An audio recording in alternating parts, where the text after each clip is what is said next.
wherever you're watching us from or listening from, we let us say it. And welcome to the show. Keep posted. I don't you go away to let's do it together here this wonderful evening on the program. I beg today for yeah. So on the first segment on us, we'll not be able to get our guys on. Yes, we've been, you know, doing our possible by the back to have most of them on tonight, but then there's no way. Yeah. So nothing else we can do tonight. So folks, that's it. On the first segment, we'd like to hear from you. What is it that's on your mind, or what is it you want to talk about tonight? You just call in on 0776 105 105 881 143504. Are you going to be live here on top 105.3? 0776 105 105 881 143504, and you will be live here on top 105.3. Let's hear it tonight. What is on your mind that you want to talk about? You bring it and let's discuss together. Yeah.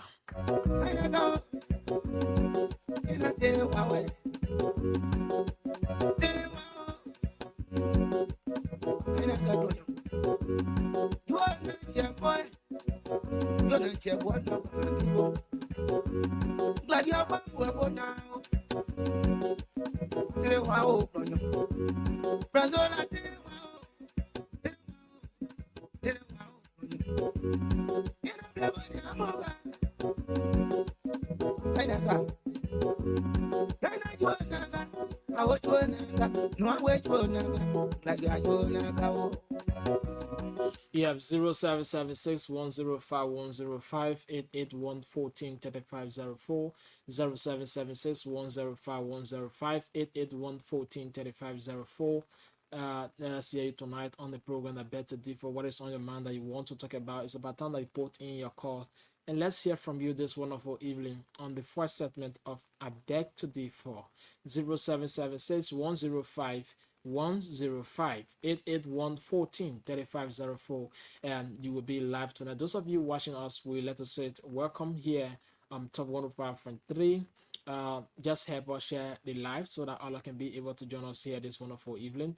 Just share the live, continues to share until you can share to how many group pages, like more than 100. We appreciate you tonight for doing that. Yes, if you can share to more than 100 group pages, I will appreciate you for doing that tonight. So don't forget to tell us where you're watching us from. Yeah, just comment there. Tell us where you're watching us from, where you're following us from tonight. I will appreciate you for doing that, right? Yeah.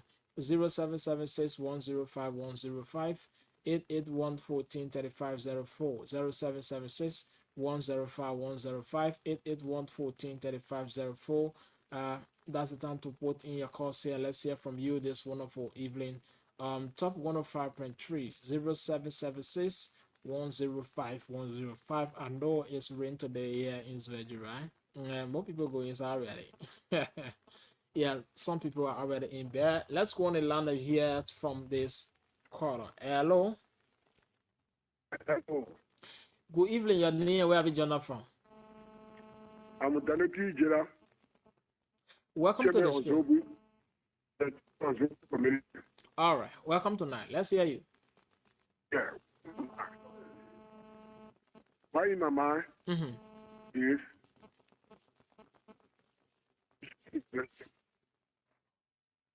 Why, Chief? the commissioner or chair this will gather together to the city hall with multitudes of chairmen for the general committee. Why? And we told them that cow, we don't want for the cow to leave GEDEH automatically. Okay. I want to tell you that I live in the public every day. Tell them we told them come or be in the street.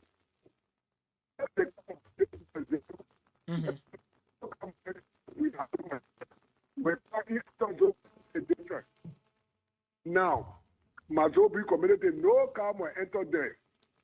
I thank you. All right. Thank you so much this evening for being part of the show. Folks, let's hear you. 0776 105 105 881-14-3504, 0776-105-105, 881-14-3504, and you will be live tonight on this radio RO. Let's hear from you. What is it on your mind that you want to talk about tonight? It's about time that you put in your calls, and let's hear from you. The first segment of the program, I beg today for here, 0776 105 105, 881-14-3504. The number supposed to just listen to the first call out here this evening. So let's hear from you. Those of you watching, please help out share this live as much as you can tonight, and we will appreciate you for doing that. Just continue to share the live here this evening so that other people can be able to join us. Yeah, share the live so that others can be able to join us here this evening. 0776 105 105, 881-14-3504. The number supported through here this evening, and let's hear from you. What is it on your mind that you want to talk about? It's about time that you put in your calls, and let's hear you. Numbers to call us 0776 105 105, 881-14-3504. Let's hear you tonight on the line. You are not your boy. You're not your boy. Glad you're back work now. Wow, Brazona,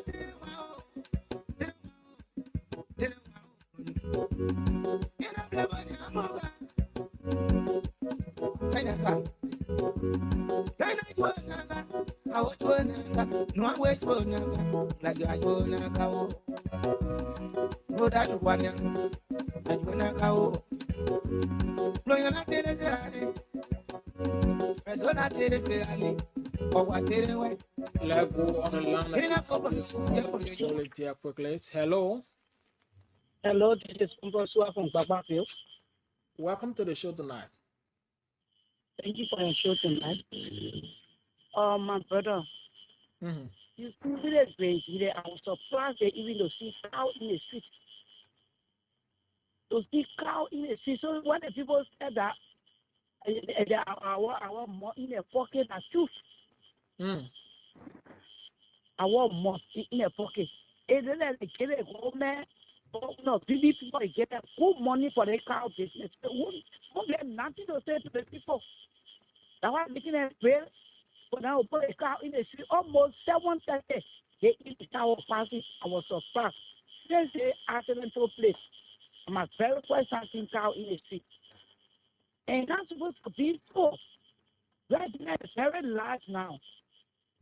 The second thing, they said machine coming. Okay. The road and the face the last time is very narrow. Then they try and turn the road small. Even if from Babaville up the hill when you come into the hill, you got to jump in the bush before motor bar fast. If you do a motor bar, knock it down. I think another before people will know how to clean the road. Then I bring those people, them all bring land on the machine. So that's it. All right. Thank you so much this evening for being part of the show. 0776 105 105, 881-14-3504, 0776 105 105, 881-14-3504. And you will be live this evening on the program A Better Day For. It's about time that you put in your calls, and let's hear from you here this evening. 0776 105 105, 881-14-3504. The numbers of potential lines open. Let's hear from you. What is it that you want to talk about tonight? It's about time that you put in your calls, and let's hear from you. Have 21 minutes past the hour at 9 o'clock. Let's go on the phone line and take this person. Hello. Hello? Hello. Yeah. Yeah, hello? Your name, where have you joined up from? Okay, this is Ezekiel Biala calling from Winning Community. Welcome to the show tonight. Thank you so much, man. You know, what I want to say is the issue of the cow. Mm-hmm. The cow issue from Queen City, Silas Solo, Harris Valley, and right now it is nobody. Oh, it is right now the present superintendent. Mm-hmm. You hear me? Yeah. My son, they counted, I don't know, it says in Liberia or it is in space. I would say it is exist. Or it don't perform like a county. Okay. It is a de facto county. County that is exist, but it not behave, it don't act like a county. Are you there? I'm listening. I can remember one of my old men, he passed away now. He said, I regretted being a Grand GEDEH or Crown man. Wow. Simply, he said it because he regretted because of the behavior of the Crown people. Why is it people, they counter us? Now, right now, people, the leadership today of the Grand GEDEH today, those days, this thing not used to happen. After the war, those people we consider as a square that can't enter round hole. Square peg, you know, square peg, my son. Yeah. As you want to when they say square peg, never enter round hole. Those are the people that taking over our county today. Are the people got all of this? Go in my mother, you can't find cow on the street. But cow become a citizen. We are cow, we share food. We are cow passing by one another. Cow right now, a woman are being hit by cow. Where is the case? So for me, we should give it a taste. Because they are getting hand out, because they are getting meat every time they eating good soup, so they don't get time where they are vegetable and things. All right. Thank you. Thank you, Chief. My son. So that's Thank it. you. Thank you so much. Yeah. Thank you so much. So folks, that's it. That's it this evening. Let's hear from you. 0776 105 105 881 143504 are the numbers support you through this evening on the program. I beg to differ. You're going to be live here on top 105.3. What is it tonight that you want to talk about? What are some burning issues on your mind that you want to fleck out tonight to the public? It's about time that you put in your calls and let's hear from you. You've been following the show, you listen to many callers here. Let's hear from you. 0776 at 105 105 881 1435 04 0776 105 105 881 1435 04. And you will be live tonight.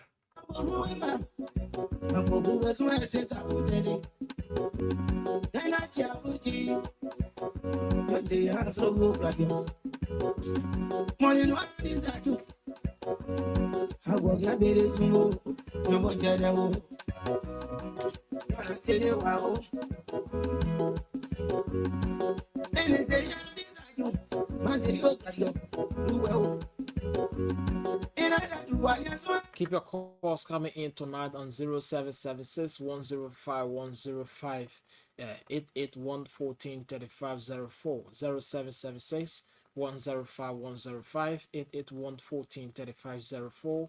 And you will be live tonight on the program. I beg to differ on the first segment here this evening. And let's hear from you. What are some brand issues that you want to talk about?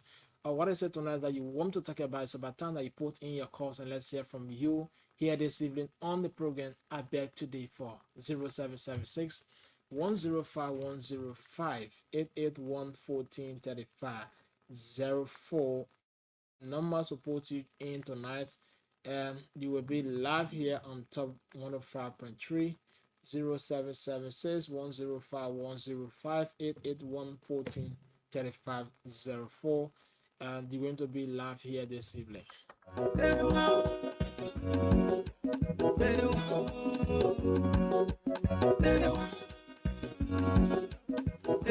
And so folks, finally the man Prophet Key have been sentenced to 6 more in prison. All right, we'll go to the line and pick up this caller. Hello.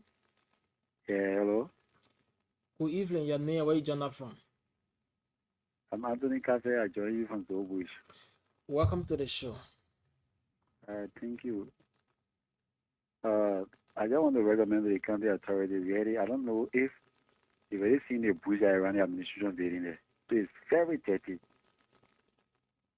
Okay. Yeah, very dirty. The your office, but I don't know if they can clean around their houses. They will dress up, go in the morning, then they go sit down in the bush, sit in offices. It's very dirty. So I wanted to allow some hunter to be hunting around there. All right. Yeah. Thank you. 0776 881 Put the call through tonight. Let's hear you. What is it that you want to talk about, or what are some burning issue that you want to flag out to the public about time that you put in your calls? And let's hear from you here this evening on Top 105.3, the program that back today. For those of you just joining us, we'd like to say good evening and welcome here. Keep posted and don't you go away, don't you touch your doubt, keep it stay. Let's keep doing this together. Here is one of our evening on the program I bet today. For those of you watching us, like I said, keep your comments coming in. Just tell us where you're watching us from. And also, don't forget to share it live so that others can be able to join us here this evening. 0776 105 are the numbers supported you tonight, and you will be live. You are not your boy. You're not your boy. No, glad you're back work now. Tell wow, Brazola, tell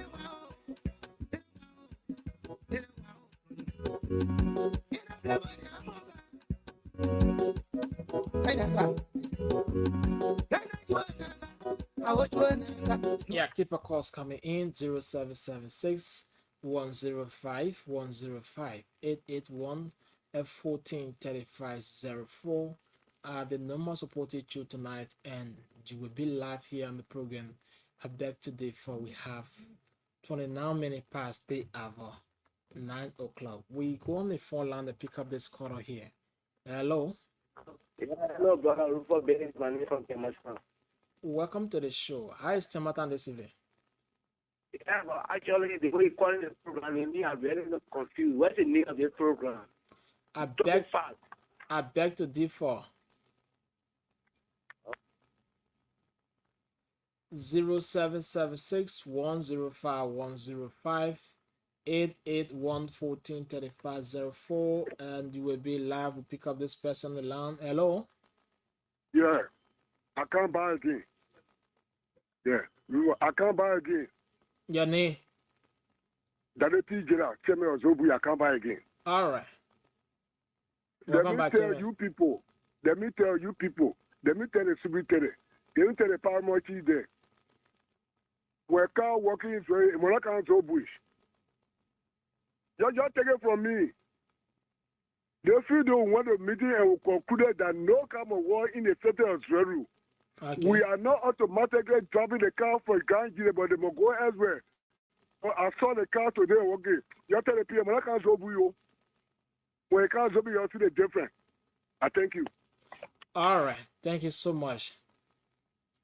So that's it. Just listen to the chairman of Zobush community. So let's hear you folks. 0776 105 881 143504. You will be live to another program. I beg to D4 here on Top 105.3. 0776 105 881 143504 are the numbers supported you this evening, and you're going to be live here this evening. So let's hear from you. What are some burning issues? What is it tonight that you want to talk about? It's about time that you put in your call, and let's hear from you about calling the cell number 0776 105 881 143504. You're going to be live here in the program. I beg to differ. This is the voice segment where we take calls from you to know what exactly is happening or what's going on, or what are some new developments taking place in your various towns and villages that you want to disclose to the public. It's about time that you put in your calls, and let's talk about it here this evening. You've been listening to many other callers here raising their concern. Let's hear from you too. 0776 105 881-14-3504 and the numbers in a you're going to be live here.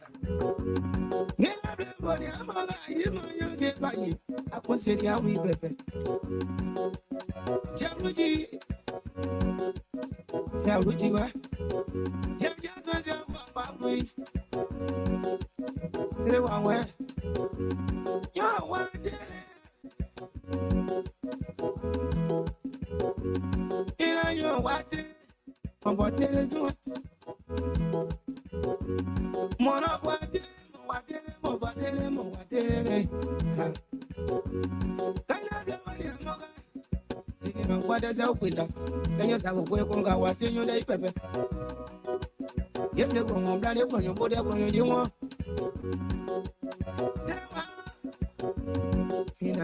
0776-105-105, 881-14-3504.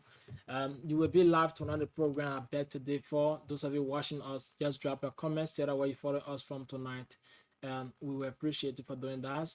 Don't forget, please help us share the podcast so that people can be able to join us here this evening. And those of you in radio lanes monitoring us, you can just call up by calling on the cell number 0776-105-105, 881-14-3504. You're going to be live here this evening on the program I beg today for the first segment of the program, where we take calls from you, to hear from you what exactly is happening or taking place in your various towns and villages, or what is on your mind tonight that you want to talk about. You can call in and let's hear from you.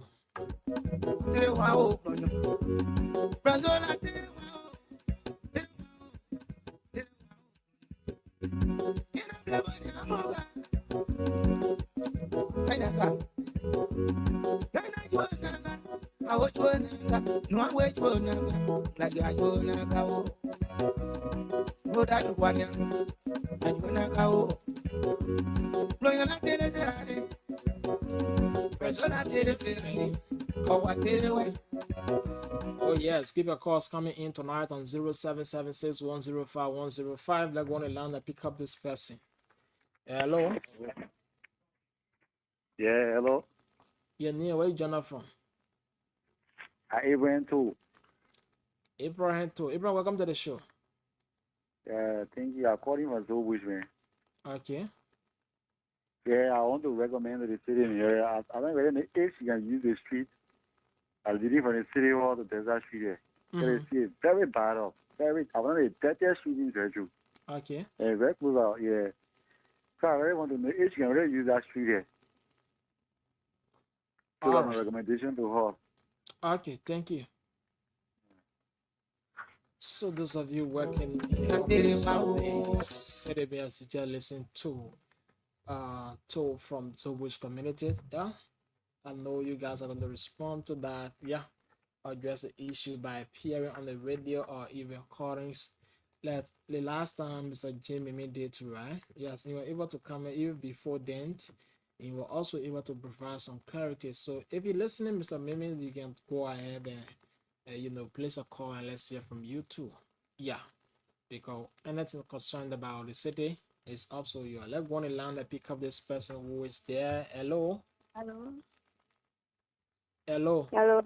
Yeah. Me, where you joining from? I will not be actually from Katimesa community. Welcome to Net. How is Katimesa? Let's hear it quick. Alright, concerning about the cow business. I want for the local authority, like the representative should be trying to prepare us. What the cow people can react for which they don't want for the cow to use the street. That would be putting it together every month to be giving it to them because the cow we are for enjoying Christmas. I want them to tell us if that cow they can get it, they tell every month we go in there about to buy one cow for them to give it to me. All right, thank you so much. Yeah. So that's it, my people. Yeah, it's very much interesting this evening. How many people who get a cow they pay to you? Yeah, if you pay, maybe you're giving you 2-3 cow. The citizens are saying you guys come up and tell them, and so they can be able to afford the money or the cow, and then a lot of cows will leave the city. Well, that's it. Let's hear from you. 0776 105 105 881 14 3504 0776 105 105. We have 23 minutes up to 10 o'clock. By 10, we'll be joining our panelists on the show. Yeah, we're going to be diving into a wiring issue here this evening. Yeah, but until then, put your call through and let's hear from you. 0776 105 105 881 14 3504 0776 105 105. Let's go on the line and pick up this person. Hello. Hello. Hello. Yeah, Nia, where you joining from? Yeah, my name is Cynthia. I'm calling for JJ. The issue that I want to discuss, I want to talk about is the prophetic issue. You know, before the court ruling, you know, the group prophetic today, it's a thing that you shock everybody. Because first of all, if you have a case with somebody, it's not even one to stand like a judge. Even though you are a chief judge, you get me? At least let the other to take steps to judge the man. But now you the chief justice, so to judge the man because you say like the man already abuse the man. You get me? Yeah. And they not the time. So many people are very abusing people and they are going scot free. Left.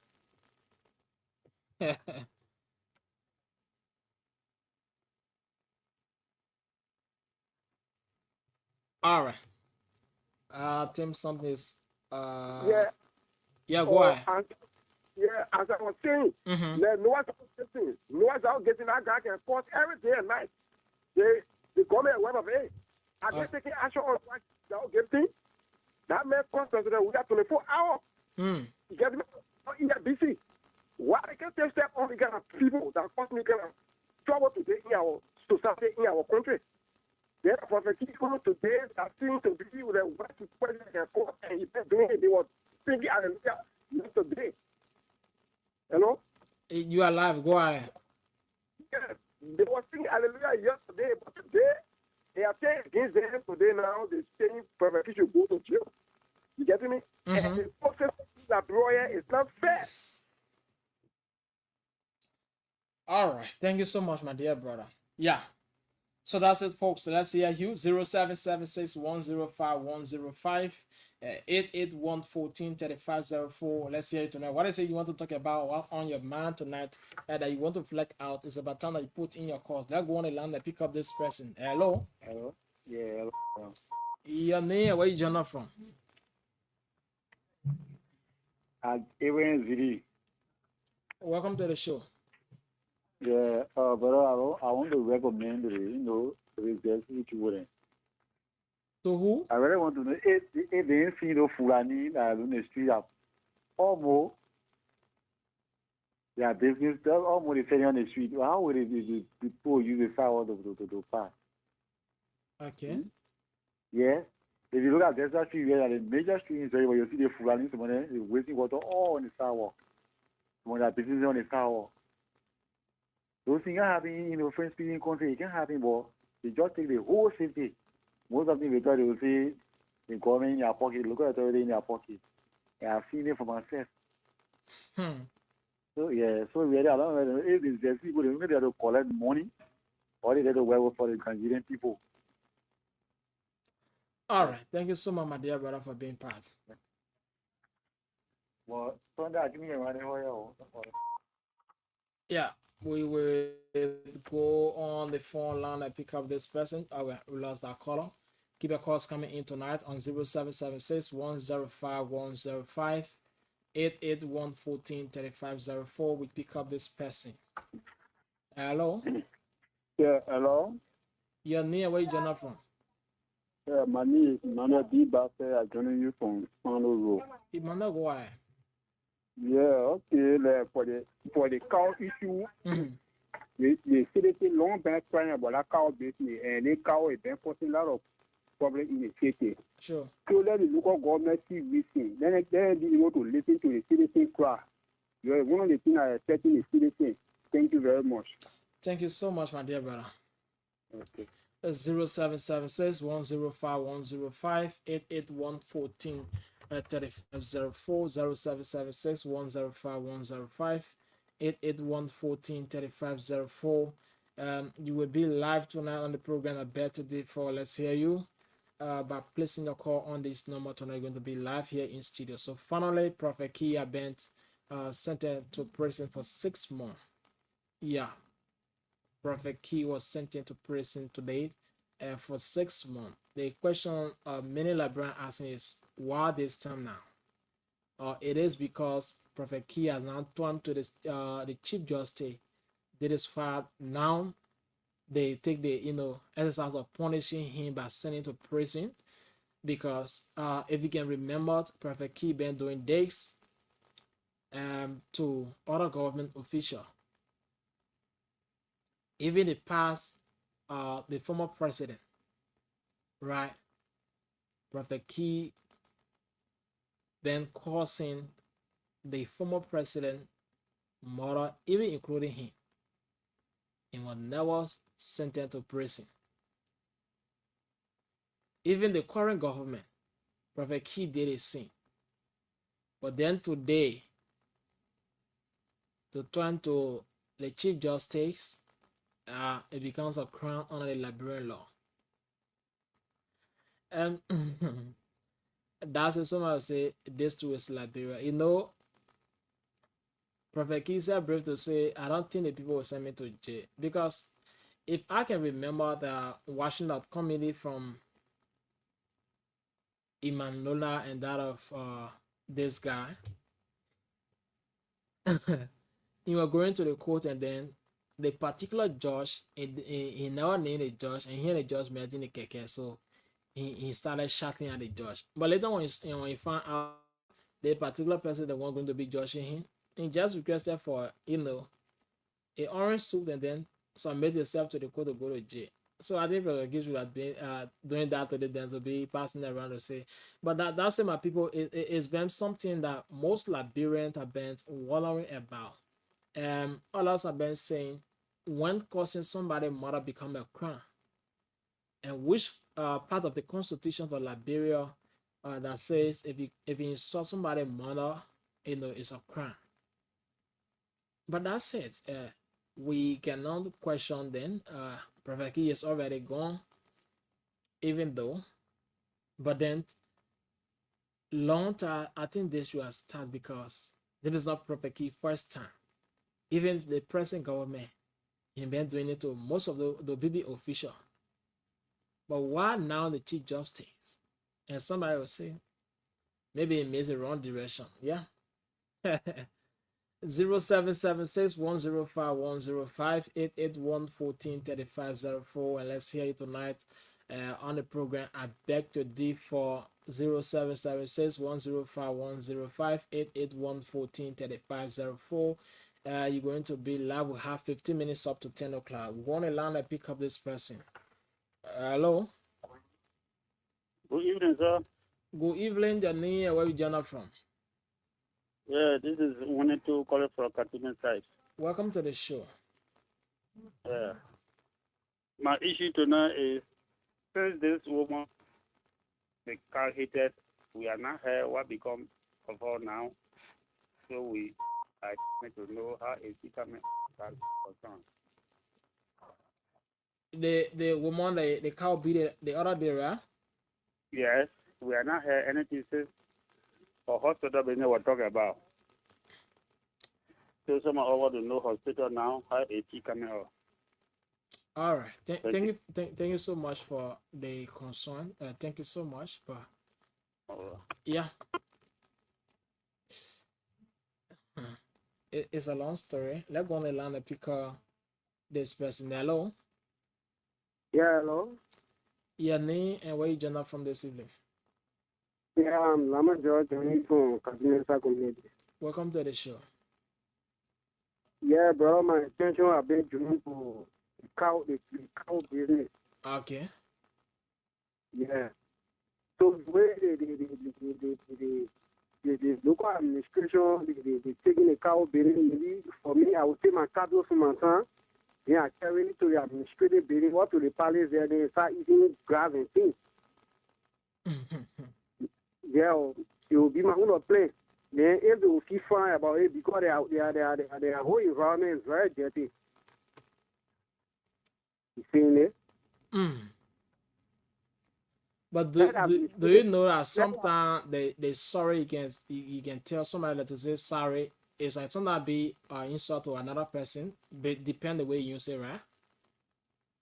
yeah, sure. Okay. All right. Uh-huh. Thank you. So when they go for to do the right thing, let it do the right thing. All right. All right. Thank you so much, my dear brother. All right. See you on the show. Thank you too for listening. So for that's it. Keep a calls coming in on 0776 105 and 105. Let's hear from you tonight. Tell us where you're joining us from. Um, we're going to read out your comments here this evening. We pick up this person on the line. Oh, sorry. Yeah. Hello. Sorry. Let's see. Yeah. I'm sorry. You can place a call. But hello. Yeah, hello. Yeah. Your name. Where you joining from? Oh, thank you very much for the show. My name is Emmanuel Shate. I am joining you at Material Shot as usual. Emmanuel, welcome. My attention has been due with the issue of the how to call it again there. So not Kato. Mm-hmm. The men are abusing the judge, the chief judge. Go ahead, Chief. You know, I'm not expecting Liberian or a judge in Liberia to put the man in jail. Because when they crossing the former president in the Republic of Liberia, they don't put him in jail. So as hello? Yeah, go ahead, Chief. Emmanuel, go ahead, you are live. Okay, I say I'm not supposed to be the one that for them to put the man in jail. Mm-hmm. Because other people sit on the blind side, cross president, the former president, and sit down and cross to feel anything they can sit down and cross Joseph Nima Bwaka and his wife. They can put them in jail. Getting it? Yeah. So Prophet Key, if he said and express a grievance and express a freedom of speech, they're not going to put them in jail. You can say that there's nobody immoral. Or the federal anything they can cross, they go to the capital building to cross, they can put the federal anything in jail. They can call what they can call president, former president George Weah there, they can put them in jail. So, crossing that sport in Liberia. Hello? You are live. Go ahead, my dear brother. Crossing that sport in Liberia. When you cross a lawmaker, when you call senator, that the more time they can do it, they can pay you when you go Monrovia, they give you price. So men are they can call men are open there, senator for going in the country, they call president for the Republic of Liberia, and they call them back as unity partisans. So when Prophet Key having to call the chief justice, judge in chief justice in the Republic of Liberia, so you go put a man in jail for 6 months. As far as I'm concerned, I tell God, thank you, they already free. So, now, freedom of speech continue in Liberia. No one should put somebody in jail. They can call Joey man. They call Joseph Buka man. They say call Joey man. They call Joey woman. So, if you call Joey anything, they will not hear it. So, as far as I'm concerned, I Joey son Emmanuel Shate, we will to cross one another. No one can put on jail. Thank you for the show. Thank you so much, my dear brother. Please, tomorrow, don't forget to come at the station for your money. Come again? Yes, I'll announce it later. Let's pick up another person. Just keep listening. Yeah? Yeah, just keep listening. Hello? Hello, how you doing? I'm doing great. Thanks for asking. Your name, where you joining from? Come again? Then William coming from this show. Yeah, you sounded too low. Can you give up volume small, please? Okay. I said my name is Ben William calling from Disco Yo. All right, welcome to the show tonight. That's good. My concern had to do with Prophet Key. Why? And the issue had to be discussed, and I know how elaborate can see. people that there say this for J, for key, don't know they are happy for what you feel to be insulting people more than woman born you and using that kind of demand there in the war and they carry like great people need and they happy. If for people causing your wear and your wear feel that a fan for him, where the law is there, you know to the law, and causing Mr. Baka and just feel that now what's even the law and the law is there, he left with the person and all the people they don't believe something. But what if the law is there? There's a key now Jesus. Everyone worshiping, watching more of bad courses, and we love it in the lab when people say they're backing it, they're going to jail. Who say them are jail, then they must just sit down and call them because they're mad and then maybe it'll be good for them. But do you know also that we have Camara law that Eric can generally to speak freedom of speech? It's not you say that some people money for free. If somebody is something generally want to report them, generally just cost your money. Some your money just a common small cost. The bag of things say that freedom of speech. And then you say that freedom of speech now anybody just see somebody just start cursing it. It will be good for the abuse. That is wrong. That is talking now. Somebody just look at you and just curse your mother that kind of wow curses. Then we're back in it. They say man. So that I never come woman. That's all. But you cannot curse the individual you're talking and you curse it on a woman. And we appreciate that it's right. And they say, oh, get it, man. So what are we saying? And brother, that breast color kind of thing, man, it's too shameful. And the men doing it worldwide. It's not just a common person doing it. So you mean that everybody came in here. That's not going to be getting it. That the heck you know go. Then God thank you for them. Thank you back to you. Thank you. All right, thank you. We'll take another person here. Hello. Yeah, hello. Your name, where you from tonight? Okay, my name is Iman and we are calling from Labapa. And the issue I have is with Prophet Key today. Prophet Key was used to cause people, but they were not used to carry into court. I said Prophet Key was used to cause people. Yeah, go ahead. But they were not used to carry into court. But the key just said they were for you carrying into court. You know, to insult somebody mother and their father is very bad in the country here. What the people doing? So I thank God, since the key just sent president on Prophet Key today, he going in jail for 3 months and for 6 months, and they will continue in the bureau. Thank you very much. God bless you. All right, thank you so much. Folks, keep your calls coming in tonight. Let's hear you. 0776 105 105. We're going to land and pick up this person. Hello. Yeah, hello. Good evening. Your name, where you from? Thank you very much. The name is Madam Shade. Thank you. The question that man says here is obvious. So you want to say the law in Labrador that only the baby must go court the person who the man then they will not listen to it.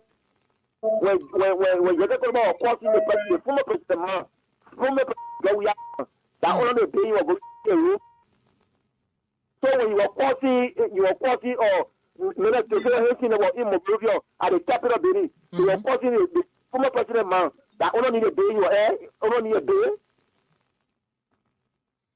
So let Labrador people stop what they're doing. When the fact is there, once they give freedom of speech in the Republic of Labrador, let everybody expose their mind. So other individuals can be in a blank sky and express that person will not follow. Force a man, force a path. And tomorrow you become a good person. Then because the person that in power today, when keep causing God we are, the God we are complete. Let us stop doing it. I know the men are they're not fair. All right, thank you. We'll take another person, Emmanuel. Hello. Yeah. Your name tonight, where you from? Okay.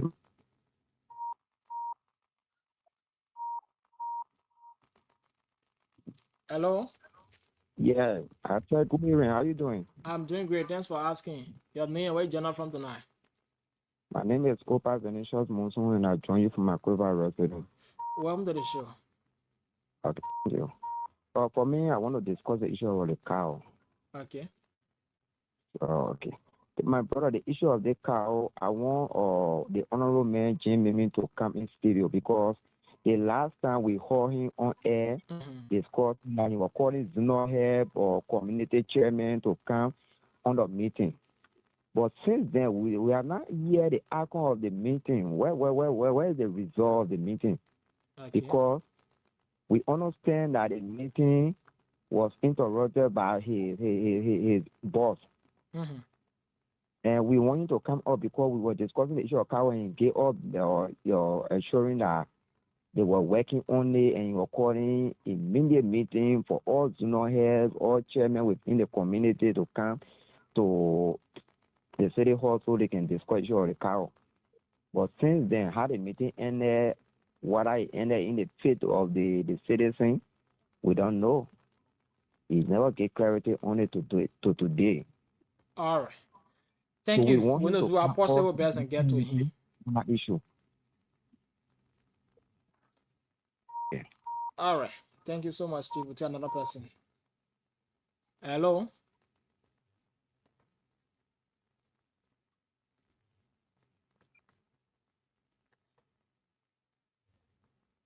All right. So there are a lot of calls coming in here tonight, and let's see what is going on here. Yeah. What's going on? Yeah, just call back. Please call back. Live here tonight. The show I beg to do for the first segment where we hear from you. Just put your calls in, and we hear you want to land and pick up this person. Hello. Yeah, hello. Good evening. Your name, where you join up from? My name is Jeremy Smith, and I'm calling from Come again. Jeremy Smith, I call you from Kula Brothers, Jeremy, welcome to the show. Okay. Okay, I want to talk about the poverty issue. Okay.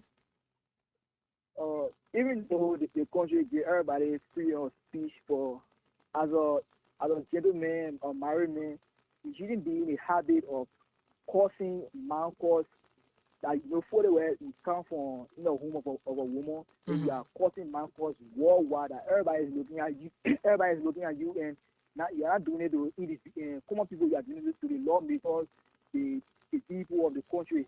All people see out there, they will see that we're not ready for life because we do it to president, you cause president, and we're not doing anything about it. So we're not ready for life. So even though they say they need to praise him for that best you can express yourself to make things right, that best way you can do things, and people will recognize it and appreciate you for the be causing man cause, be causing all kind of cause, not look presentable as an individual. And the second thing I want to talk about. Yeah, the second thing I want to talk about is the cleaning of the city. If you're there coming from Kula Baba entering on the street, the whole entry to the rooster, you see the bushes laying on the fence, and that is a president palace. A president palace should be clean. When you get long, because kind of and people kind of see the president palace, that they will know that the city corporation is not working.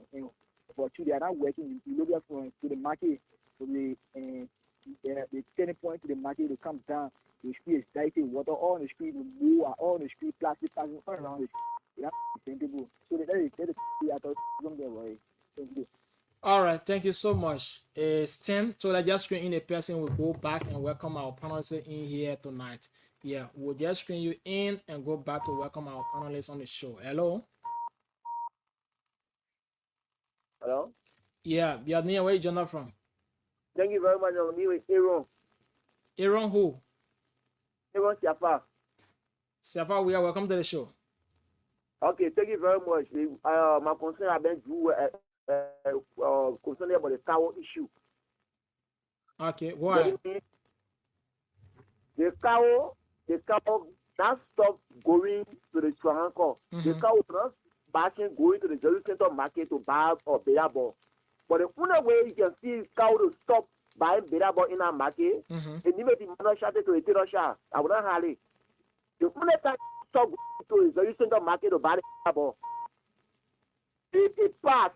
It's a happy in my country. But cow the post stop with no way. The post stop with no way. It passed in some yard. The boy go to yard. The man at the end of the day, that fat cow. They they cut it down and they start sharing a piece of peace from community to community. And I free of charge because the post stop to it can stop and it going the country here. Our lawmakers, the only senator we ever had in a Republic of Liberia in going the country, the only person that we refuse to put there today come by as senator. That someone even yaya honorable. Very, very decent, very, very oriented. That when you say this, not this.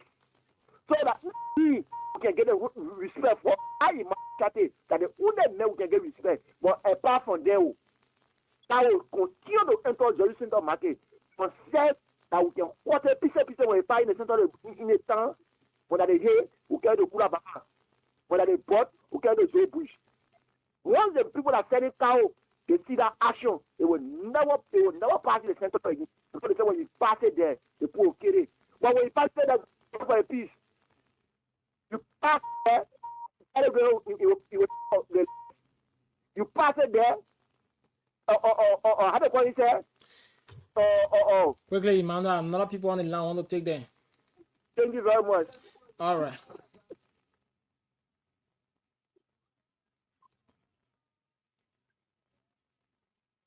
Mr. Doyle, good evening, sir.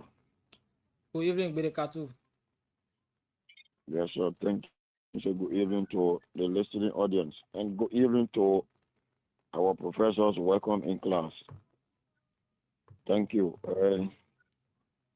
I want to speak on the issue of our former Transitional Council chairperson, Mr. Tansa Kawa.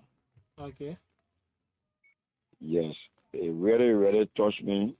I followed the interview clip that was played this morning. And I thought that it's important to flag it out again. What I listened to from that woman this morning, it shocked me, and up to present, I'm still struggling to understand why should this thing happen in our country. In the voice of the woman, when our president took over, decided to change him from his post through the request of this current Internal Affairs Minister, Honorable Francis Nimane, who also an elderly person, or in the name of he didn't supported them during the campaign time or during the election period. Okay. Saying he supported the past regain, therefore Francis Nimane said that he cannot work with this woman, he should be changed. And immediately the woman was changed. So the question here now is, even if this person is qualified, is it because they did not support you for which you choose to not work in line with them? Reconciliation we've been talking about time without numbers is important. The woman now is crying today, he got one foot. Let's say in the simplest way, he got one foot, the governor a foot because of sugar. All right. So what happens to all of the 15 counties Elder Council? What are they waiting for to go and identify with their former immediate leader?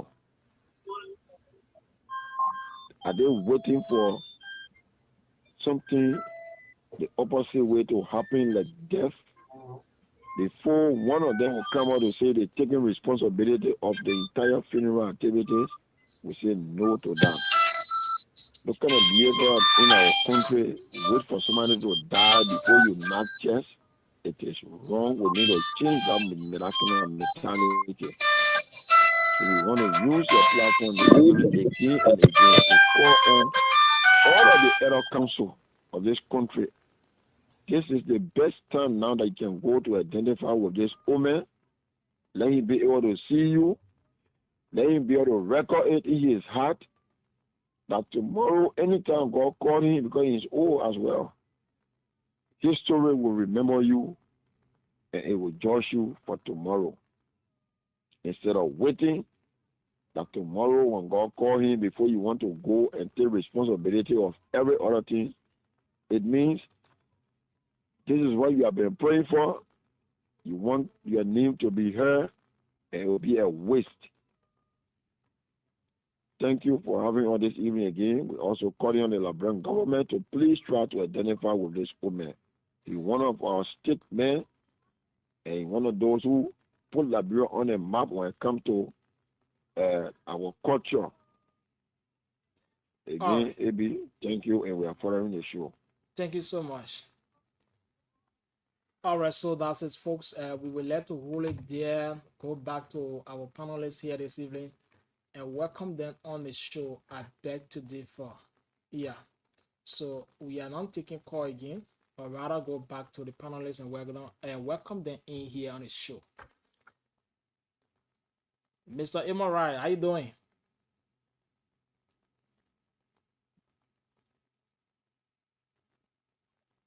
Yeah, Alex. How the Yo, evening? Good Alex. evening. How the evening? Good evening. Everything today. How was a day? My day was clear. My day was clear. Just spent most part of it Just spent running most part behind of it running information. behind information. All right. The new discussion The on the new block. discussion on the block. Okay. So I know the show now. The people are fun tonight. Absolutely. Absolutely. Mr. Numbo, welcome to the show.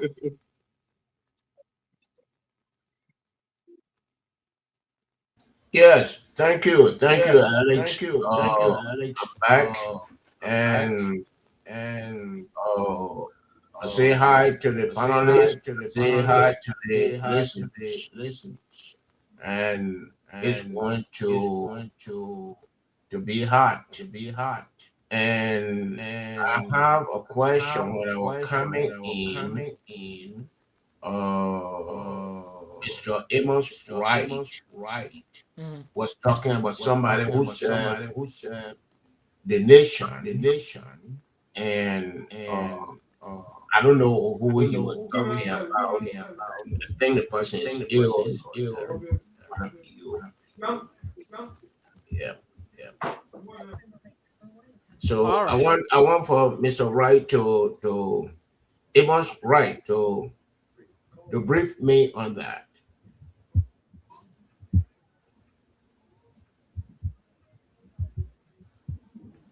Brief you on what, Mr. Dungo. Good evening first here, or good afternoon, whichever. Okay, you were talking about somebody who served the nation, and nobody coming to his rescue. I believe the person is ill, and I heard that when I came in. I don't know who you were talking about.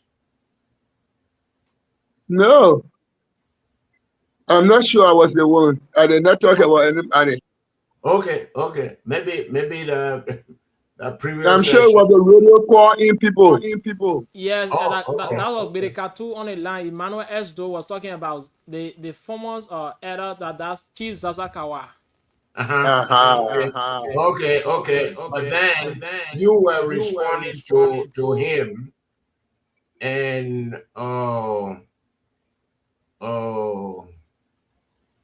is he ill or what is his problem? Yeah, serious in ill, and one of his legs were cut off.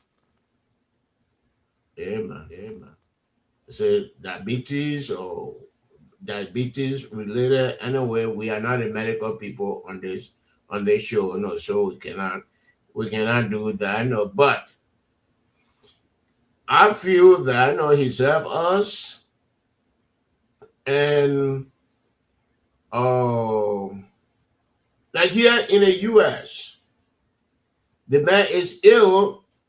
We cannot pass a plate around. He served us. I believe he had insurance. He had no other forms. And let those things to go. Are we going to go to Zaytown and say, Zazakawa said, we're passing a plate around?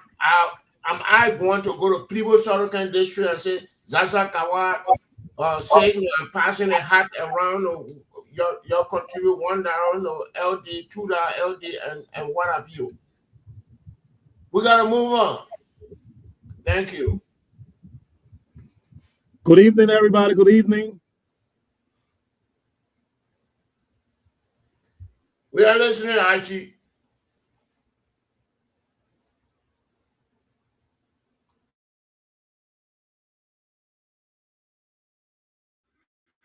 Good evening to all. Okay. All right, Fred Veteran Smith. Okay. We're talking to the counselor. The counselor said he's coming on pretty just now. Okay. All right, but you know, go around the table, you know. Mr. Wright, how your day today? How you been doing? My day was calm. It was engaging. It was fine. I took some time making rounds to get ready for the show. Yeah, my day was fine. Okay, great. So let's go around. Mr. Nubo, how you doing today, sir?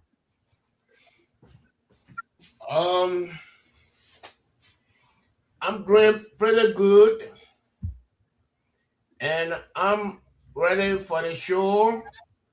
Is it Mr. Kanyo Bala that coming on?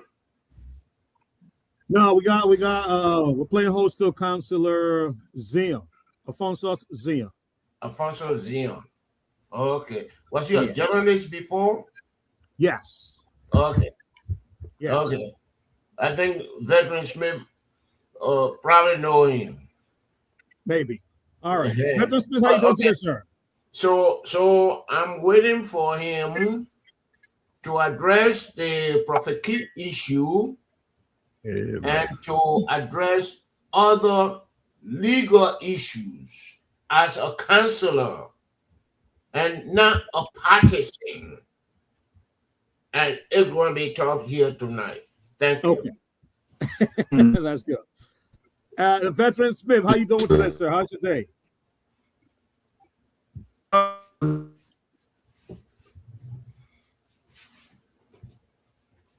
Veteran Smith, are you there?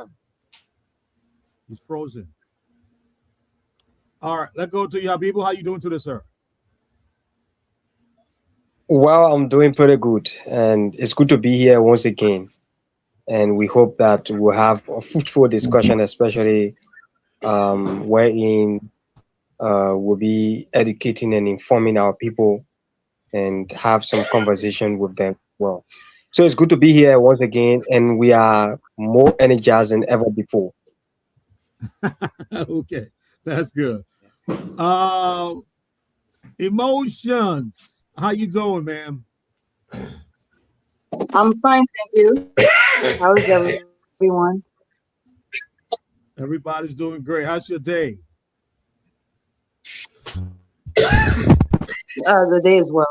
I'm just told you. So back in RGB right now. Okay. So but it looked like Claudia changed the emotion thing. Okay. She changed the emotion thing. I don't see emotion. I see, Claudia Smith. Yeah, she's good. So what is the emotion all out? Yeah, I was a little screwed out.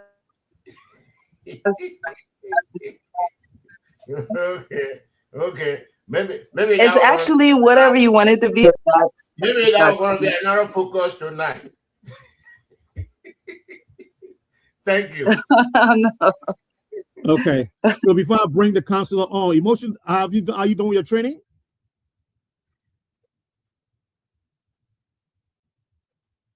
Emotion? Which training? Oh, the Tuesday training. You're supposed to have LWF, I think, something. Oh no. I wasn't a part of that training. Oh, you weren't. Okay. All right. I told you where. Okay, I so wasn't a you and part of it. Patient, you didn't talk. Is that the training you and Patient talk about, right? Is that Yes, we later? did talk about it, but Okay. All right. All right, let's talk about it outside I the show. I was selected, but leadership.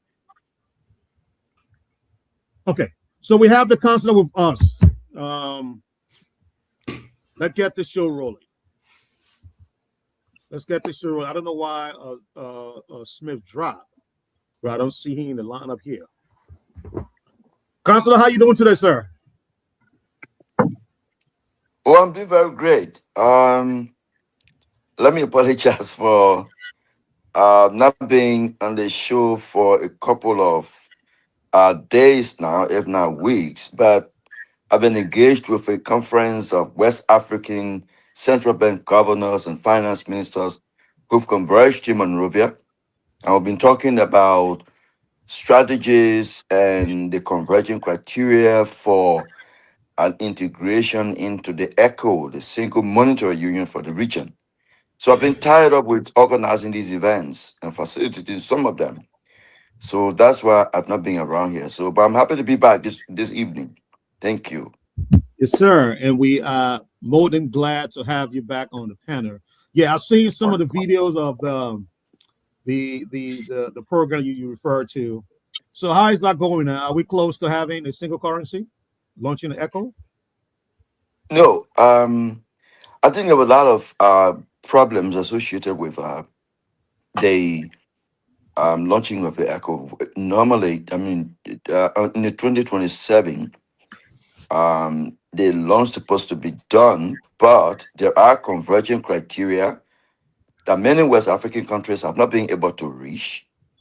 And so that is delaying the implementation of the launch of the ECHO.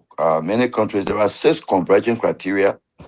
Many of the countries have not been able to reach them, to achieve them, to have a single digit inflation below 5%, to have a 3-month input cover, to be able to have a stable exchange rate, to stop government financing. So there's a lot. As a matter of fact, one of the key discussion is where the Central Bank of West Africa will be based. There is a contest. Nigeria wants it, Ghana wants it, other countries want it. So they've not been able to make a decision where it should be. There are other issues where they have to have a capital of 187 million, with 4.4 billion as the international reserve for the bank. So those issues are really critical, and countries have not been able to achieve those. So we're still waiting in terms of how we can be able to navigate those benchmarks to be able to have a single currency by 2027. Okay. So I see you. Thank you for giving a brief update, Counselor. That is very important for our financial and economic development. We hope you guys succeed on that front. Right. Let's talk to the veteran Smith how he's doing, and then we'll come back to you, Counselor, to begin the conversation on our pressing topic for today. Veteran Smith, how you doing today, sir? Oh, feeling great. Did my physical therapy today to strengthen my body. And I'm home right now. I heard that there was an emergency meeting by the African Union on security. All the heads are still went. I don't know whether our head are still attending. So I will focus on Africa today. So that's how I spend my day so far for the show. Okay. All right. That too is important. Hopefully we can engage the council in the roundtable on that discussion as well. It's very important. So let's begin this conversation. Councilor, we got here today because something very, very serious happening in our country, and it's going to have a lasting effect, both legally, morally, and culturally going forward. And so we are very happy to have you here today. So let me turn the table and go to and start with the panelists. I want to come back to you, Councilor. Talk to us in a nutshell of what happened today. Give us an overview of what happened today, and then we'll go back to the panelists and then they will question you or comment or whatever, from that will begin the conversation. Explain to us what happened today. Well, so thank you very much. So today the Supreme Court handed down an opinion first that defines the contour, so to speak, the border points of what constitutes free speech and what constitutes the abuse of the free speech. The second point is that the Supreme Court also determines what constitutes contempt and the penalty thereof. The Supreme Court today decided that Prophet Key, Justin Opa Yezen, popularly known as Prophet Key, is guilty of contempt of the Supreme Court, which the court defines as undermining the authority of the court by bringing it into public disrepute. And as a result of that, the court determined that he will be sentenced to 6 months imprisonment at the Monrovia Central Prison.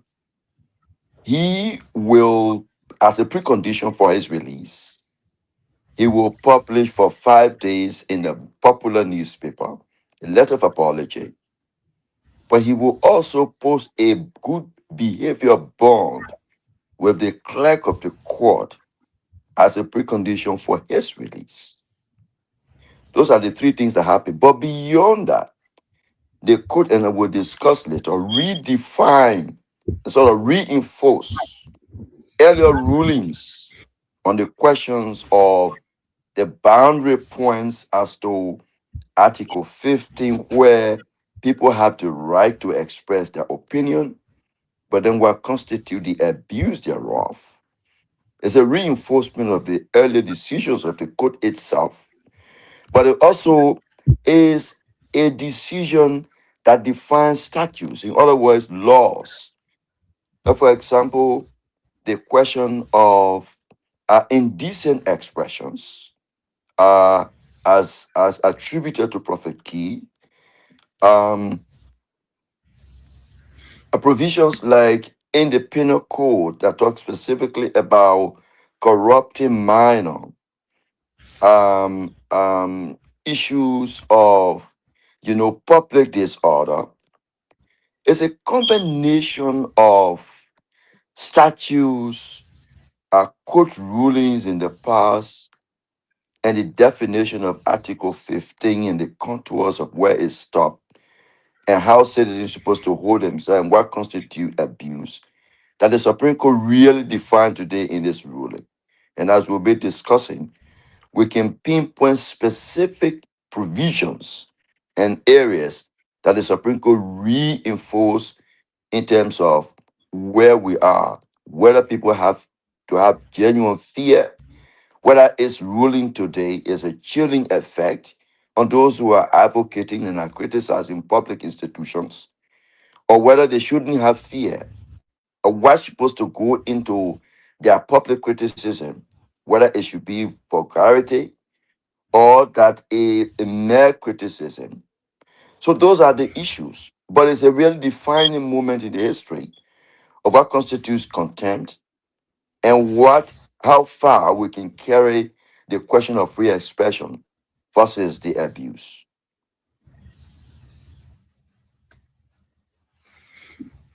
Thank you, Counselor, for that beautiful overview. Now, having understood what you said, let's go to the panelists now, and then we can begin the conversation. Mr. Wright, let's start with you, sir. It looks like I'm not hearing you. I'm not hearing you at all. I can hear you clearly, and I'm sure all the panelists can hear you clearly. Let unmute. All right. Thank you so much, Mr. Wright. So, Council, my name is Amos Wright. First of all,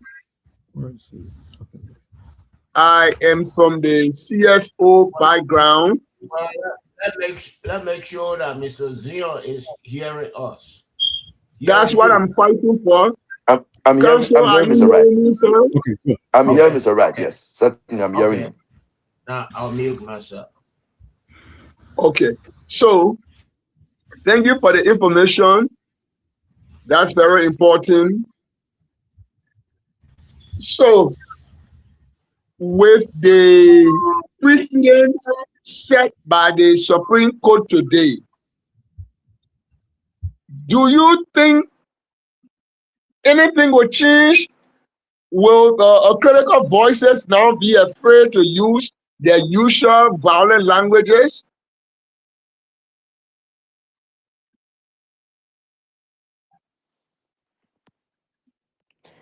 I think what has happened today is that many of us who've witnessed these expressions on social media specifically now have a clear guideline in terms of when to bring a suit against an individual for the abuse of or maybe insults.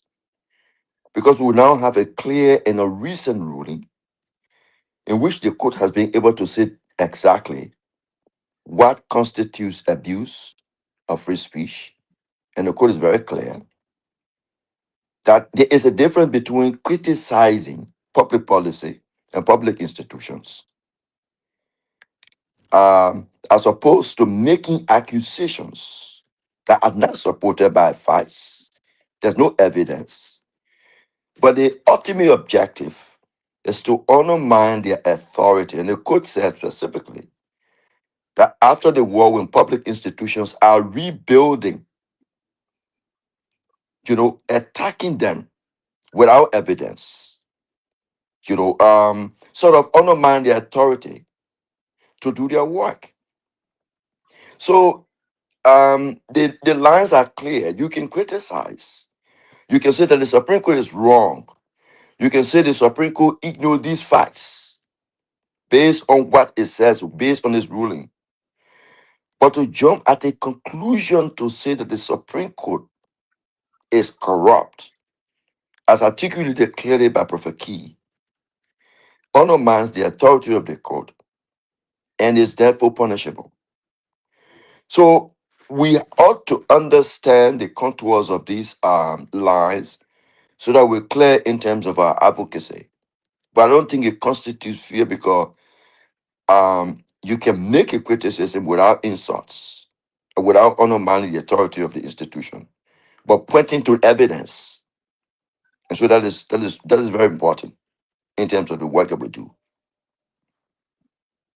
All right, so then I will follow up with this one. The decision of the Supreme Court, right, contempt.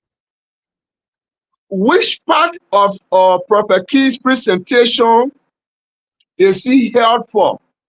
The alleged charges of corruption on the court, or the profanities that he used specifically to the mother of the Chief Justice? Where do we join the lines? I think there are two levels. Yeah. One, when it comes to the question of undermining the authority of the court is specifically making mention of his accusation that the judges are corrupt. Yeah. In one of the podcasts, he said that the Chief Justice had gone to the states and had collected money from party litigants. The court is of the view that when you make those accusations without evidence, without justification, you sort of undermine the court that is not credible, that dispensation of justice is impossible, that justice is unsealed, that there is no need to build public confidence in the judiciary. And as a result of that, you make the judiciary appears less credible in the eyes of the public, and then you undermine its authority. And so he was wrong in the view of the court. The other point is that when it comes to the insults of the mother of Yeah. the Chief Justice, and that's what I said from the beginning. That's what I said from the beginning. It's a combination of a definition of some of the provisions. So when you look at disorderly conduct, or when you look at indecent communication, indecent information, the indecent expressions. When you get on a public platform and you spew insults, very descriptive, you sort of corrupt minors who are on Facebook, who are on social media, who are your followers, which is part of violation of the penal code. Indecent expression is also part of it. So what the court has done is that while it sort of defines clearly the fact that Prophet Q has level allegation without support, but it's also come clear in terms of what is indecent expression as articulated by Prophet Key. I mean, going on Facebook and insulting women, those are indecent expressions. And they also corrupt minor. And so there is a lot of combination that the court has brought, to define in this provision. And let me just say to you that as far back as 1861, in the case called Dennis versus Borsa, this court was clear that when words are actionable per se, you don't need a proof for damages. And when words are actionable, they're actually saying words that are on the face damageable, that you don't need evidence. So if you got up and said, look, Mr. Wright is corrupt, Mr. Wright is a criminal, you don't need any other definition to determine that that is a negative word. That word, paints Mr. Wright in a way that the community avoids him because he's corrupt, because he's a criminal. So those words are actionable per se. And as a basis of that, they are punishable. There is no other evidence that you can determine that when somebody is criminal, it's negative. And when somebody is corrupt, it's negative. So this ruling today is a reinforcement of the earlier ruling as made in 1861 by this court.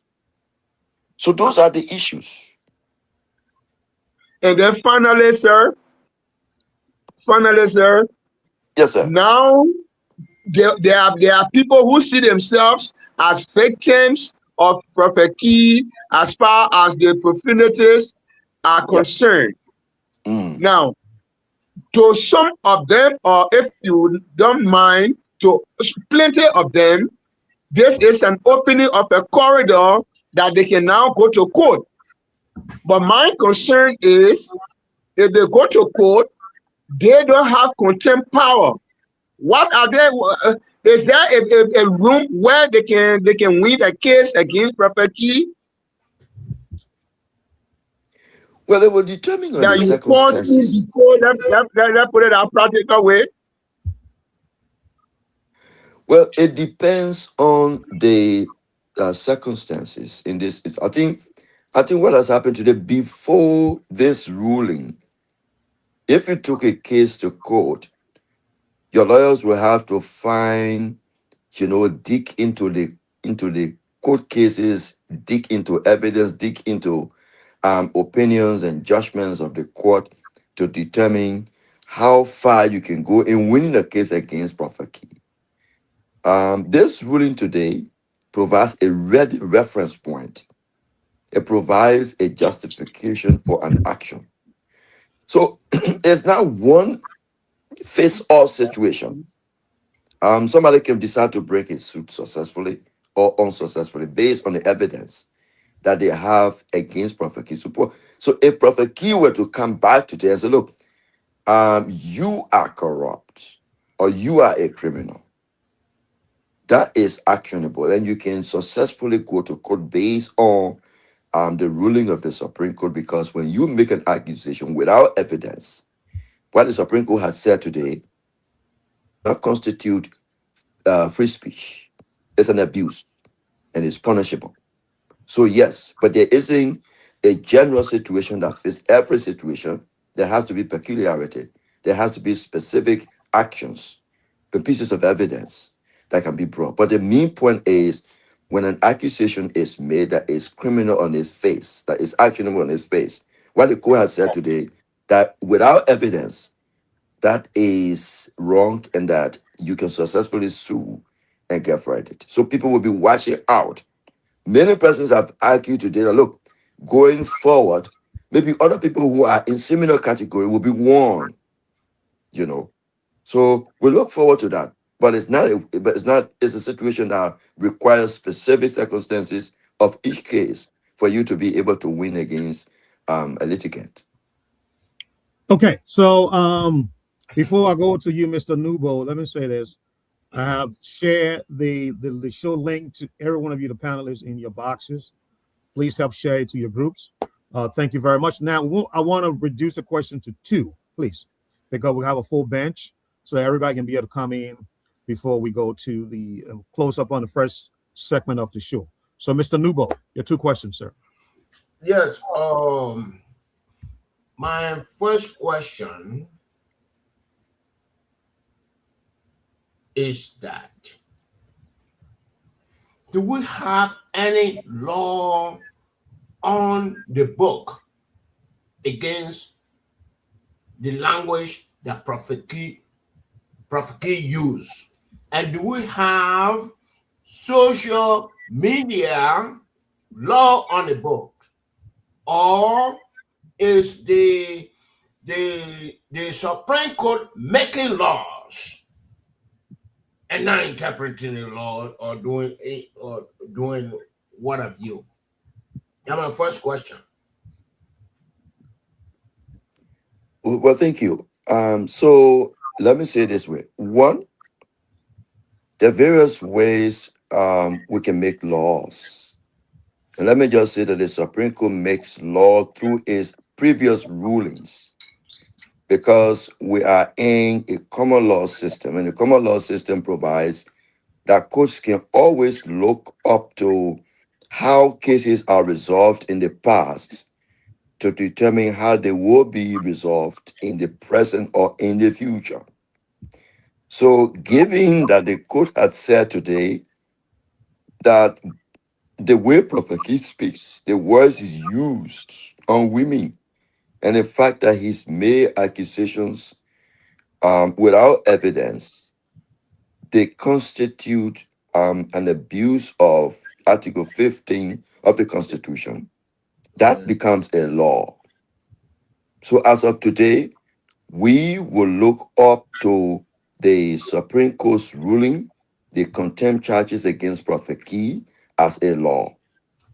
The second point is in the Penal Code, there is a provision on indecent expressions. Indecent expressions.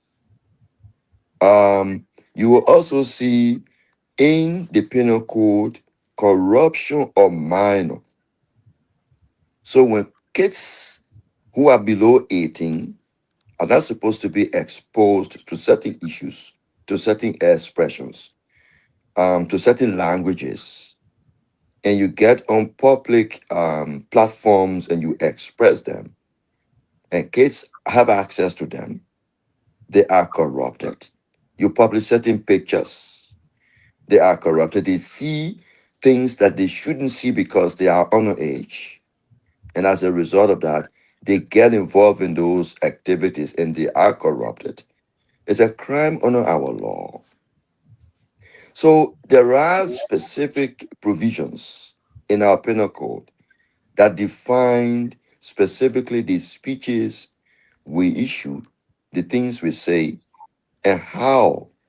In fact, public order requires that expressions must be decent. So yes, there are laws on it. The other thing I need to say is that social media is developing. Our laws are not very equipped and progressive in a way that they can sort of, mash up to the development, fast development of social media. So there are inconsistent, comprehensive legislation in our jurisdiction that have been able to define the social media specifically. But there are laws that fit into specific situations that we can still hold on, which is the expression of indecent expression and corruption of minor, and words that are actionable per se, as articulated by the Supreme Court as early as 1861. So yeah, there are laws on the books. Okay, thank you. And we are now prepared for the social media according to our legislations. And we also have the Adulai Kamaran law. And it seems that the Supreme Court is making law or in place of the legislation. And I feel that Prophet Key was brought into this thing here, maybe because he didn't have the funds and this and that, to hire a lawyer, and then because you, the lawyers on the ground, were not prepared to go against the Supreme Court. One guy told me years ago, you cannot go against a prick. And I want to use that here. You're scared. And I feel that Prophet Key had a point. And you're scared. Prophet Key could not find a lawyer among all of you. Zion, you, Grand GEDEH, Prophet Key was in Grand GEDEH for voter registration for this and that. He gave cows, I think 1 or 2 cows. And you could not put on your hands and say, Prophet Key, I can defend you. I think we went against Prophet Key. Thank you. Well, so let me just say this. Okay. There are 2 things when you go to law school they tell you. It's not every case that you represent a client that you should win or you must win. Some cases are very clear in a way that is important for you to admit that your client is not in a very good position, and then you can sue for a resolution outside of court, or you negotiate on behalf of your client. But the other point is that you ensure that the client gets the required punishment for the violation for which he is instituted in court. So, but you realize that Prophet Key himself admitted to the insults that he's articulated in the social media podcasts, and he's begged. So, an admission from a party litigant himself in such a situation does not provide sufficient defense. He's not arguing that what he said is right, so that he provides justification for why he said it and the evidence thereof. So it's impossible for a lawyer to provide evidence in a case where the party litigant himself is admitting that he was wrong and he's apologizing for. So, I mean, yes, he didn't have a lawyer before, but he was assigned a lawyer. 2 lawyers, as a matter of fact. But the fact is that the accusation he's made, he's got no evidence whatsoever. And as a result of that, it does not provide a sufficient defense or point of argument on the part of the lawyers. So everybody has to, resort to apologizing and begging the court for mercy. I think that is the point. So he didn't have a very strong and sufficient case for somebody to resist against the court. Well, my last point. Let's keep it 2. Mr. We'll come back. We'll come back the second round, Mr. Newbold. Yeah, because we got to go to the line. But Mr. Smith, Veteran Smith, I get to you, sir. Your 2 questions. Yeah, my first question: how we got here?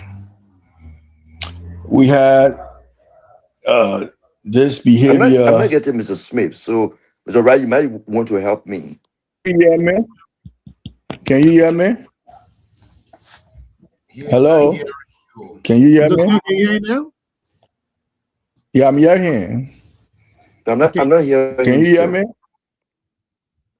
He's not hearing you, Veteran Smith. And I'm hearing him. Right. Hello? Can you hear me? Veteran Smith, go out and come in. Yeah, let's try to Veteran Smith. Why don't you go in and come back? All right. Now, people, let's take you. You have 2 questions, sir. While veterans is coming in and going back. Thank you, Archie, and I'm sorry that the electricity, especially what we call the LEC here, just left. So I might not be coming on video, but um, Council, I want to say good evening to you, and it's been a while. I'm happy to Okay, be so I back. just got lucky that Corey came. So yes, it's good to be here, Council, and I'm happy hearing your voice, especially in sharing your thoughts and ideas as a man who is specialized in the field. So I have few questions. Let me just start with 2. One, Please. Council, you will agree with me that there are lots and lots of cases at the level of the Supreme Court. This case of Prophet Key, it went to the court. It has not even taken up to 1 week, and yet today there was a final ruling on Prophet Key. Why the rush? Right. So this is it. Normally, when you take a case to the court or the Supreme Court, the first thing that happens is that you file a case. There is a justice in chamber who receives your petition. The justice in chamber then looks at the many cases before him or her. Then they schedule a time for a conference. The conference is held by lawyers. The lawyers argue. The justice in chamber then goes back to review the points of argument, see whether the justice chamber can resolve them or not, or forward them to the full bench of the Supreme Court to make a determination if there are constitutional issues involved. In the case of a contempt hearing, the contempt hearing is a case in which the court itself is at risk of losing its authority by virtue of the contempt that is being brought against the contemnor. So the court takes it is like, you know, what comes first? In a case where you are accused of being corrupt and losing your authority, the court determines that it will be important to deal with the question of the authority first, as opposed to reserving that case, attending to other cases where your reputation, your credibility, your confidence level is at stake. And so the court decided that it will be important for us to settle this matter first and foremost before we can be able to come to any other matter. But in this instance, there is no a party that is suing for an assignment. You know, parties are not giving excuses. Parties are not arguing. The justices are not going into their chamber and making determination. It's the court versus Prophet Key.